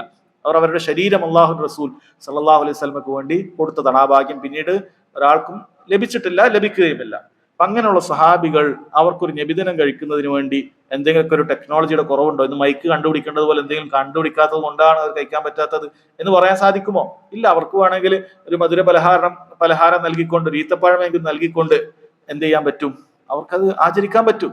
ഒരു ഈത്തപ്പഴം നൽകിക്കൊണ്ടെങ്കിലും അവർക്ക് അത് ആചരിക്കാൻ പറ്റും. അതിനുവേണ്ടി മസ്ജിദുകളുണ്ട്, സൗകര്യങ്ങളുണ്ട്, ഒന്നും ഒരു തടസ്സമില്ല. അതിനുവേണ്ടി സ്നേഹമാണെങ്കിൽ എന്ന് പറയുന്ന ആവശ്യം പുതുതായി ഉണ്ടായ ഒരു കാര്യമല്ല, അന്നേ ഉള്ള കാര്യം തന്നെയാണ്. അല്ല, മുസ്താഫ് ക്രോഡീകരിക്കേണ്ട ആവശ്യം പോലെ പിൽക്കാലത്ത് ഉണ്ടായ ഒരു ആവശ്യമല്ല, അന്നേ ഉള്ള കാര്യം തന്നെയാണ് സ്നേഹം ഉണ്ടാവുക, നബി സല്ലല്ലാഹു അലൈഹി വസല്ലം സ്നേഹം ഉണ്ടാവുക. അതിന് യാതൊരു തടസ്സവും വന്നില്ല. അതുകൊണ്ട് സഹോദരങ്ങളെ, എന്നിട്ടും സഹാബികൾ അത് ഉപേക്ഷിച്ചിട്ടുണ്ടെങ്കിൽ, നബി സല്ലല്ലാഹു അലൈഹി വസല്ലം കൽപ്പിച്ചിട്ടില്ലെങ്കിൽ അത് പിൽക്കാലത്ത് ചെയ്യൽ ബിദ്അത്താണ്. അത് മൈക്കിനെയും സ്പീക്കറിനെയും അല്ലെങ്കിൽ മുസ്ഹഫിന്റെ ക്രോഡീകരണത്തെയും അതിനോട് തുലനം ചെയ്ത് എല്ലാം കൂടി കൂട്ടിക്കുഴക്കുക എന്നുള്ളത് ഒരിക്കലും പാടില്ലാത്ത കാര്യമാണ്. ഒന്നുകൂടി വ്യക്തമാകണമെങ്കിൽ മഹാനായ സഹാബി അബ്ദുല്ലാഹി മസ്ഊദ് റളിയല്ലാഹു അൻഹുവിന്റെ സംഭവം, ഒരു ദിക്ർ ഹൽക്കയുടെ സംഭവം, അത് കൃത്യമായി മനസ്സിലാക്കിയാൽ സഹോദരങ്ങളെ, ഇവരുടെ ഈ ഹദ്ദാത്തുകളും റാത്തീബുകളും എല്ലാം അത് കൃത്യമായ ബിദ്അത്ത് തന്നെയാണ് എന്ന് നമുക്ക് ഊട്ടിയുറപ്പിക്കാൻ സാധിക്കുന്ന ഒരു കാര്യമാണ്. മഹാനായ അബ്ദുല്ലാഹി മസ്ഊദ് റളിയല്ലാഹു അൻഹു അദ്ദേഹം ഒരിക്കൽ മസ്ജിദിലേക്ക് പ്രവേശിച്ചപ്പോൾ അവിടെ ചില ആളുകൾ, ഇതേപോലെ ഒരു മസ്ജിദ് അദ്ദേഹം പ്രവേശിക്കാൻ, ചില ആളുകൾ എന്ത് ചെയ്യാൻ, വട്ടത്തിൽ ഇരുന്നു കൊണ്ട് ദിക്റുകൾ ചൊല്ലുകയാണ്. ദിക്ർ ഹൽക്ക എന്ന് പറയുന്നതാണ്, വട്ടത്തിൽ ഇരുന്നു കൊണ്ട് ദിക്ർ ചൊല്ലുക എന്നുള്ളതിനാണ് ദിക്ർ ഹൽക്ക എന്ന് പറയുന്നത്. അപ്പൊ ദിക്ർ ഹൽക്ക അവിടെ ഉണ്ട്. അപ്പൊ ആ ദിക്ർ ഹൽക്കയിൽ എന്താണ് സംഭവിക്കുന്നത്? ആ ഹൽക്കക്ക്, ഓരോ ഹൽക്കും ഒരു നേതാവുണ്ട്, അയാളാണ് ദിക്ർ ചൊല്ലിക്കൊടുക്കുന്നത്. അയാൾ പറയുന്നുണ്ട്, നിങ്ങളൊക്കെ 100 പ്രാവശ്യം തക്ബീർ ചൊല്ലുക, എന്നിട്ട് പറഞ്ഞ് അല്ലാഹു അക്ബർ അല്ലാഹു അക്ബർ എന്നിട്ട് ഇങ്ങനെ കല്ലെടുത്ത് വെച്ചിട്ട് ഇങ്ങനെ എണ്ണം പിടിക്കുന്നുണ്ട്, അങ്ങനെ തക്ബീർ ചൊല്ലുന്നുണ്ട്. അതുപോലെ തന്നെ സബ്ബിഹു 100 പ്രാവശ്യം തസ്ബീഹ് ചൊല്ലുക എന്നുള്ളത് സുബ്ഹാനല്ലാഹ് സുബ്ഹാനല്ലാഹ്. അതുപോലെ തന്നെ ഹല്ലിലു, ആ രൂപത്തിൽ ലാ ഇലാഹ ഇല്ലല്ലാഹ്. സഹോദരങ്ങളെ, നല്ല നല്ല ദിക്റുകൾ, സുബ്ഹാനല്ലാഹ് അൽഹംദുലില്ലാഹി അല്ലാഹു അക്ബർ. വേറൊന്നും ഒരു മോശത്തര ഒരു കച്ചവടോ ഒന്നും അല്ല ഒരു കച്ചവടം മസ്ജിദിൽ വെച്ച് ചെയ്തത്, അല്ലെങ്കിൽ ആ രൂപത്തിൽ ഒരു അനാവശ്യവും അവരവിടെ സംസാരിക്കുകയല്ല, മറിച്ച് നല്ല നല്ല ദിക്റുകൾ ഉരുവിടുകയാണ്. അപ്പോൾ അതാ സഹോദരങ്ങളെ, അബ്ദുല്ലാഹി മസ്ഊദ് റളിയല്ലാഹു അൻഹു അദ്ദേഹം അവരോട് വളരെ ശക്തമായി അവരെതിർക്കുകയാണ്. അദ്ദേഹം അപ്പോഴേക്ക് കയറി വരികയാണ്. അബൂ മൂസ അശ്അരി റളിയല്ലാഹു അൻഹു വന്നിട്ട് നേരത്തെ അറിയിക്കുന്നുണ്ട്, ഇങ്ങനെ ഒരു സംഭവം ഉണ്ട്. അങ്ങനെയാണ് അദ്ദേഹം മസ്ജിദിൽ നിന്ന് അവിടേക്ക് വരുന്നത്. അദ്ദേഹം പറയാണ്, റസൂലുള്ളാഹി സ്വല്ലല്ലാഹു അലൈഹി വസല്ലം മരിച്ചു പോയിട്ട് അവിടുത്തെ പാത്രം വരെ പൊട്ടിപ്പോയിട്ടില്ല, അവിടുന്ന് ഉപയോഗിച്ച വസ്ത്രം തന്നെ നുരുമ്പിപ്പോയിട്ടില്ല, അവിടുത്തെ അനുചരന്മാർ ഇതവിടെ സഹാബികളോട് ജീവിച്ചിരിപ്പുമുണ്ട്. അപ്പോഴേക്കും നിങ്ങൾ വഴികേടിന്റെ വാതിലുകൾ തുറക്കുകയാണോ എന്ന് അവരോട് ചോദിക്കുകയാണ്. നിങ്ങൾ വഴികേടിന്റെ വാതിലുകൾ തുറക്കുകയാണോ, അതല്ലെങ്കിൽ നിങ്ങൾ അവരെക്കാളും സന്മാർഗത്തിലാണ് എന്നാണോ നിങ്ങൾ വാദിക്കുന്നത്? രണ്ടാലൊരു കാര്യം ഉത്തരം പറയണം. ഒന്നുകിൽ നിങ്ങൾ വഴികേടിന്റെ വാതിൽ തുറക്കുന്നു, അല്ലെങ്കിൽ അവർക്കൊന്നും അറിയാത്ത പുതിയ പുതിയ കർമ്മങ്ങൾ ചെയ്തിട്ട് നിങ്ങൾ അവരെക്കാളും ഹിദായത്തിലാണ്, സന്മാർഗത്തിലാണ് എന്ന് വാദിക്കുകയാണോ എന്ന് ചോദിച്ചു. അവർ കൃത്യമായ ഉത്തരവൊന്നുമില്ല. അവർ പറഞ്ഞ മറുപടി, ഞങ്ങൾ ഖൈറല്ലാതെ ഉദ്ദേശിച്ചിട്ടില്ല, ഞങ്ങൾ ഖൈറല്ലാതെ ഉദ്ദേശിച്ചിട്ടില്ല എന്നാണ് പറഞ്ഞിട്ടുള്ളത്. മഹാനായ സഹാബി പറഞ്ഞത്, എത്ര എത്ര ഖൈർ ഉദ്ദേശിക്കുന്ന ആളുകളാണ് അവർക്ക് അത് ലഭിക്കാത്തതായിട്ടുള്ളത്. കാരണം ഖൈർ ഉദ്ദേശിച്ചു ഞാൻ കുറെ ദിക്ർ ചൊല്ലുക, കുറെ സലാത്ത് ചൊല്ലി പാർസലാക്കുക, ഇങ്ങനെയൊക്കെ ഖൈർ ഉദ്ദേശിച്ചിട്ട് 1000 10,000 ഒക്കെ സലാത്ത് ചൊല്ലുക, ഇതൊക്കെ അതിനുവേണ്ടി അങ്ങനെ പാർസലാക്കുക അല്ലെ സഹോദരങ്ങൾ, ഇതൊന്നും ദീനിലില്ലാത്ത കാര്യമാണ്. ഇതൊക്കെ ഒരു ഖൈറായ കാര്യമാണെങ്കിൽ സഹാബികൾക്ക് തന്നെ ചെയ്യാൻ പറ്റുന്ന കാര്യമായിരുന്നു. എന്നിട്ട് അവരാരും ചെയ്തിട്ടില്ല എന്ന് പറഞ്ഞിട്ട് നമ്മൾ ചെയ്യുകയാണെങ്കിൽ ഒന്നുകിൽ നമ്മൾ ദലാലത്തിന്റെ വാതിൽ തുറക്കുകയാണ്, അല്ലെങ്കിൽ അവരെക്കാളും ഖൈറാണ്, അവരെക്കാളും അള്ളാന്റെ റസൂലിനെ സ്നേഹിച്ചവരാണ്, അല്ലെങ്കിൽ ദീനിൽ അറിവുള്ളവരാണ് എന്ന് വാദിക്കുന്നവരാണ് നമ്മൾ. അതുകൊണ്ട് സഹോദരങ്ങളെ, ഇത് വളരെ കൃത്യമായി മനസ്സിലാക്കുക. ഇത്തരം ബിദ്അത്തുകളും മസാലിഹുൽ മുർസലകളും അത് വേർതിരിച്ച് മനസ്സിലാക്കിയാൽ, അഥവാ ഇത്തരം പുതിയ നൂതന സാങ്കേതിക വിദ്യകൾ അത് ദീനിന്റെ ഉപകാരത്തിന് വേണ്ടി, ദീനിന്റെ പ്രചാരണത്തിന് വേണ്ടി ഉപയോഗിക്കുന്നതും ദീനിന്റെ അടിസ്ഥാനത്തിൽ തന്നെ ബിദ്അത്തുകൾ കൊണ്ടുവരുന്നതും പുതുനിർമ്മിതികൾ കൊണ്ടുവരുന്നതും വേർതിരിച്ച് തന്നെ മനസ്സിലാക്കേണ്ടതുണ്ട്. അതല്ല എങ്കിൽ ആളുകൾ എന്ത് ചെയ്യും? ഇത്തരം ഇഷ്കാലുകൾ ഉണ്ടാക്കി അവരുടെ ബിദ്അത്തുകളുടെ വ്യാപനം തടയുന്നതിനെതിരെ അവരെന്ത് ചെയ്യും? ഒരു പുകമറ സൃഷ്ടിക്കും. അത് പ്രത്യേകം മനസ്സിലാക്കുക. അതേപോലെ പണ്ഡിതന്മാർ പറഞ്ഞ മറ്റൊരു കാര്യമാണ് അസ്സുന്നത്തു തർക്കിയ എന്ന് പറയുന്ന കാര്യം. അതായത് ഖുർആനിലോ ഹദീസിലോ ചില കൽപ്പനകളൊക്കെ പൊതുവായി വന്നിട്ടുള്ള കൽപ്പനകളോ തെളിവുകളൊക്കെ ആയിരിക്കും. ആ പൊതുവായി വന്നിട്ടുള്ള തെളിവുകളെ നമ്മൾ മനസ്സിലാക്കാനുള്ള പ്രധാനപ്പെട്ട 2 മാർഗങ്ങളുണ്ട്. ഒന്ന് അസ്സുന്നത്തു തർക്കിയ, 2 ഫഹ്മു സഹാബ. അസ്സുന്നത്തു തർക്കിയ എന്ന് പറഞ്ഞാൽ നബി സല്ലല്ലാഹു അലൈഹി വസല്ലം ഒരു കാര്യം ചെയ്യുന്നത് സുന്നത്താണ് എന്നതുപോലെ തന്നെ അവിടുന്ന് ഉപേക്ഷിച്ചതും ഉപേക്ഷിക്കൽ സുന്നത്താണ്. ഉദാഹരണം പറഞ്ഞാൽ വളരെ വ്യക്തമാവും. ഇത് ചില ആളുകൾ നമ്മുടെ നാട്ടിൽ തന്നെ ഇത്തരം ഉദാഹരണങ്ങളൊക്കെ പറഞ്ഞത് കാണാൻ സാധിക്കും. അല്ലാഹു സുബ്ഹാനഹു വ തആല ഖുർആനിൽ പറഞ്ഞിട്ടുണ്ട്, ഫസ്കുറൂനി അസ്കുർക്കും, ഫസ്കുറൂനി അസ്കുർക്കും എന്ന് പറഞ്ഞാൽ ഫസ്കുറു എന്ന് പറഞ്ഞാൽ ബഹുവചനാണത്. നിങ്ങൾ എല്ലാവരും അല്ലാഹു സുബ്ഹാനഹു വ തആലയെ ദിക്ർ ചൊല്ലുക, നിങ്ങൾ എല്ലാവരും എന്നെ ദിക്ർ ചൊല്ലുക. അല്ലാഹു തആല പറയാണ് ഫസ്കുറൂനി, നിങ്ങൾ എല്ലാവരും എന്നെ സ്മരിക്കുക, ദിക്ർ ചൊല്ലുക, അസ്കുർക്കും, ഞാൻ നിങ്ങളെ സ്മരിക്കുന്നതാണ് എന്നാണ്. ഫദ്കുറൂനി എന്ന് പറഞ്ഞാൽ നിങ്ങൾ എല്ലാവരും കൂടി ദിക്ർ ചൊല്ലുക എന്നാണ് അർത്ഥം. ഇതൊരാൾക്ക് വേണമെങ്കിൽ എന്തിനു പറയാം? കണ്ടില്ലേ, ഫദ്കുർനി എന്ന ഏകവചനത്തിലല്ല അല്ലാഹു സുബ്ഹാനഹു വ തആല പറഞ്ഞത്, ഫദ്കുറൂനി ഒരു വാവ അവിടെ വന്ന ബഹുവചനം എന്നാണ് ഇതിന്റെ അർത്ഥം. ഭാഷ പഠിക്കുന്ന ആൾക്കറിയാം. അപ്പോ ഇത് എല്ലാവരോടും കൂടി ദിക്ർ ചൊല്ലാൻ, ഒരുമിച്ച് ദിക്ർ ചൊല്ലാനുള്ള, കൂട്ടമായി ദിക്ർ ചൊല്ലാനുള്ള തെളിവാണ്. നമ്മൾ മഗ്രിബിന് ശേഷമൊക്കെ ചൊല്ലുന്ന ഹദ്ദാദിന് തെളിവാണ്. അതേപോലെ നമ്മൾ പല നേരത്തും ഇങ്ങനെ ദിക്റുകൾ ഹൽക്കകളും മറ്റുമൊക്കെ നടത്താറുണ്ട്. അതിനുള്ള തെളിവാണ് വളരെ കൃത്യമായി ബഹുവചനത്തിലാണ് അല്ലാഹു സുബ്ഹാനഹു വ തആല പറഞ്ഞത് എന്ന് ആരെങ്കിലും പറയുകയാണെങ്കിൽ സഹോദരങ്ങളെ, അസ്സുന്നത്തു തർക്കിയ അവർക്കെതിരെയുള്ള ആയുധമാണ്. എന്താണ് കാരണം? നബി സല്ലല്ലാഹു അലൈഹി വസല്ലം ഈ ആയത്ത് അള്ളാഹുന്റെ റസൂൽ സല്ലല്ലാഹു അലൈഹി വസല്ലമാണ് സഹാബികൾക്ക് ഓതി കൊടുക്കുന്നത് വഹി കിട്ടിയിട്ട്, അല്ലെ? അള്ളാഹുന്റെ റസൂലിനാണ് ഈ ആയത്ത് ഇറങ്ങുന്നത്. അള്ളാഹുന്റെ റസൂലാണ് സഹാബികൾക്ക് ഈ ആയത്ത് ഓതി കൊടുക്കുന്നത്. എന്നിട്ട് എപ്പോഴെങ്കിലും പറഞ്ഞു, അല്ലെ, സഹാബികൾ ഒരു ആയത്ത് കേട്ടാലൂടെ അമൽ ചെയ്യുന്ന ആളുകളാണ്. റസൂൽ സല്ലല്ലാഹു അലൈഹി വസല്ലം പറഞ്ഞു, വരും എല്ലാവരും വന്ന് കൂടിയിരിക്കും, ഇനി മുതൽ പൊതുവായിട്ട് ദിക്റുകൾ, ഒരുമിച്ച് ദിക്റുകൾ എല്ലാം ആയത്ത് ഇറങ്ങിയിട്ടുണ്ട്, എന്നെല്ലാവരും മസ്ജിദിന്റെ ആ മുറ്റത്ത് ഇരുന്നു കൊണ്ട്, അല്ലെങ്കിൽ മസ്ജിദിന്റെ ഉള്ളിൽ ഇരുന്നു കൊണ്ട് ദിക്ർ ചൊല്ലണം. അങ്ങനെ എപ്പോഴെങ്കിലും പറഞ്ഞിട്ടുണ്ടോ? സഹോദരങ്ങൾ, ഒരിക്കലും പറഞ്ഞിട്ടില്ല, ഒരിക്കലും പറഞ്ഞിട്ടില്ല. അപ്പൊ ഈ ആയത്തിന്റെ അർത്ഥം അങ്ങനെയല്ല. ഈ ആയത്തിന്റെ അർത്ഥം ഓരോരുത്തരും ഒറ്റക്ക് ചൊല്ലാൻ തന്നെയാണ്. നിങ്ങൾ എല്ലാവരും ദിക്ർ ചൊല്ലുക, ഓരോരുത്തർ ഒറ്റക്ക് അള്ളാഹനെ ദിക്ർ ചൊല്ലുക എന്നുള്ളതാണ്. അതല്ലാതെ എല്ലാവരും കൂടിയിട്ടുള്ള ദിക്ർ ഹൽക്കകൾക്ക് ഈ ആയത്ത് ഒരിക്കലും തെളിവല്ല. കാരണം റസൂലുള്ളാഹി സ്വല്ലല്ലാഹു അലൈഹി വസല്ലം എന്ത് ചെയ്തിട്ടില്ല? അങ്ങനെ ഒരു ദിക്ർ കൂട്ടത്തോടെ ചൊല്ലിയിട്ടില്ല എന്ന് പ്രത്യേകം മനസ്സിലാക്കേണ്ട കാര്യമാണ്. അതേപോലെ നോക്കൂ, ദീനുൽ ഇസ്ലാമിൽ വളരെ പ്രോത്സാഹിപ്പിക്കപ്പെട്ട കാര്യമാണ് സുന്നത്ത് നോമ്പുകൾ എടുക്കുക എന്നുള്ളത്, രാത്രി നിസ്കരിക്കുക എന്നുള്ളത്, അതുപോലെ വിവാഹം കഴിക്കുക എന്നുള്ളതും പ്രോത്സാഹിപ്പിച്ചിട്ടുള്ള കാര്യമാണ്. എന്നാൽ 3 വ്യക്തികൾ നബി സല്ലല്ലാഹു അലൈഹി വസല്ലം വീട്ടിലേക്ക് വന്നിട്ട് അവിടുത്തെ ഇബാദത്തുകളെല്ലാം പരിശോധിച്ചിട്ട് നബി സല്ലല്ലാഹു അലൈഹി വസല്ലം കഴിഞ്ഞു പോയതും വരാനിരിക്കുന്നതൊക്കെ പാപങ്ങൾ പുറത്തു കൊടുത്തതുകൊണ്ട് അവിടുന്ന് അത്രേ ചെയ്യേണ്ടതുള്ളൂ, നമ്മൾ അങ്ങനെയല്ല, നമ്മൾ പാപികളാണ്, നമ്മൾ ഒരുപാട് ചെയ്യണമെന്ന് ആഗ്രഹിച്ച് പൊതുവായ തെളിവ് അഥവാ നോമ്പെടുക്കണം എന്നുള്ള തെളിവിന് അവരെന്തായി മനസ്സിലാക്കി? എല്ലാ ദിവസവും നോമ്പെടുക്കുക. ഒരു ദിവസവും എന്തില്ല, നോമ്പില്ലാത്ത ദിവസമില്ല, എല്ലാ ദിവസവും വർഷം മുഴുവൻ നോമ്പെടുക്കാന്ന് മനസ്സിലായി. രാത്രിയിൽ ഉറക്കം വേണ്ട, മുഴുവൻ നിസ്കരിക്കാമെന്ന് അവർ മനസ്സിലാക്കി. രാത്രി നിസ്കാരത്തിന്റെ ശ്രേഷ്ഠത പൊതുവായി വന്ന തെളിവാണ്. പക്ഷെ അവർ മനസ്സിലാക്കി പൂർണ്ണമായിട്ട് അങ്ങനെ നിസ്കരിക്കുക എന്നുള്ളത്, ഇബാദത്തുകൾ മുഴുകുക എന്നുള്ളത് ദീൻ പ്രോത്സാഹിപ്പിച്ച കാര്യമാണ്. അപ്പൊ ഒരാൾ മനസ്സിലാക്കി ഭാര്യയുടെ തിരക്ക്, കുട്ടികൾ, ഇതൊക്കെ ഇബാദത്തിന് തടസ്സമാകും, കല്യാണം വേണ്ടാന്ന് തീരുമാനിച്ചു. സഹോദരങ്ങളെ, ഈ കാര്യം മനസ്സിലാക്കിയ 3 ആളുകൾ അത് പറഞ്ഞപ്പോൾ നബി സല്ലല്ലാഹു അലൈഹി വസല്ലം അത് അവരുടെ അടുത്ത് അന്വേഷിച്ച് ചെന്ന് അവരോട് പോയി പറയാൻ, നിങ്ങളാണോ എന്ന കാര്യങ്ങളൊക്കെ പറഞ്ഞത്? എന്നാൽ അറിയുക, ഞാൻ രാത്രി നിസ്കരിക്കാറുണ്ട്, രാത്രി ഉറങ്ങാറുണ്ട്, ഞാൻ നോമ്പെടുക്കാറുണ്ട്, നോമ്പ് ഉപേക്ഷിക്കാറുണ്ട്, ഞാൻ വിവാഹം കഴിച്ചിട്ടുമുണ്ട്. ഫമൻ റഗിബ അൻ സുന്നതി ഫലൈസ മിന്നി, ആരെങ്കിലും എന്റെ സുന്നത്തിനോട് വിമുഖത കാണിച്ചാൽ അവൻ എന്നിൽപ്പെട്ടവനല്ല എന്നാണ്. അപ്പൊ അവിടെ സുന്നത്തു തർക്കിയ നബി സല്ലല്ലാഹു അലൈഹി വസല്ലം പഠിപ്പിച്ചു കൊടുക്കാൻ. രാത്രി നിസ്കാരത്തിന് ശ്രേഷ്ഠത ഉണ്ടെങ്കിലും അത് പൂർണ്ണമായി ഉറങ്ങാതെ നിസ്കരിക്കുക എന്നുള്ളതല്ല, അവിടുന്ന് ഉറങ്ങിക്കൊണ്ട് ഉപേക്ഷിച്ചുകൊണ്ട് നബി സല്ലല്ലാഹു അലൈഹി വസല്ലം കാണിച്ചു കൊടുക്കുന്നുണ്ട്.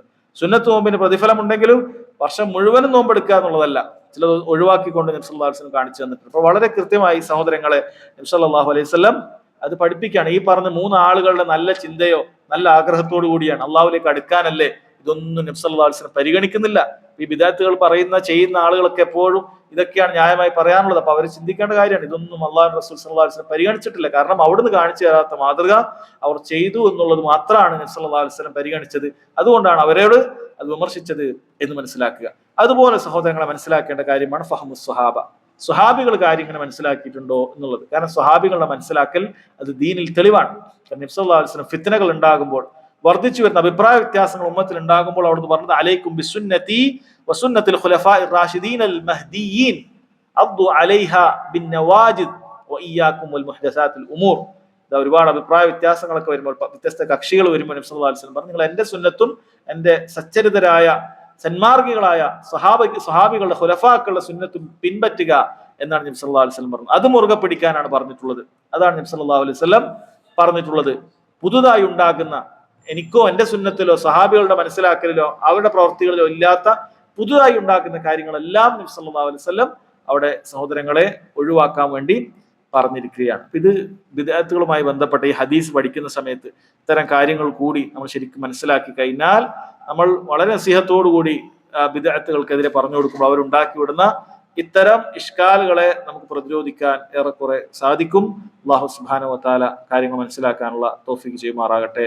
വഹാദ വല്ലാഹു തആല അഅലം വസല്ലല്ലാഹു അലാ നബീന മുഹമ്മദ് വഅലാ ആലിഹി വസഹ്ബിഹി വസല്ലം.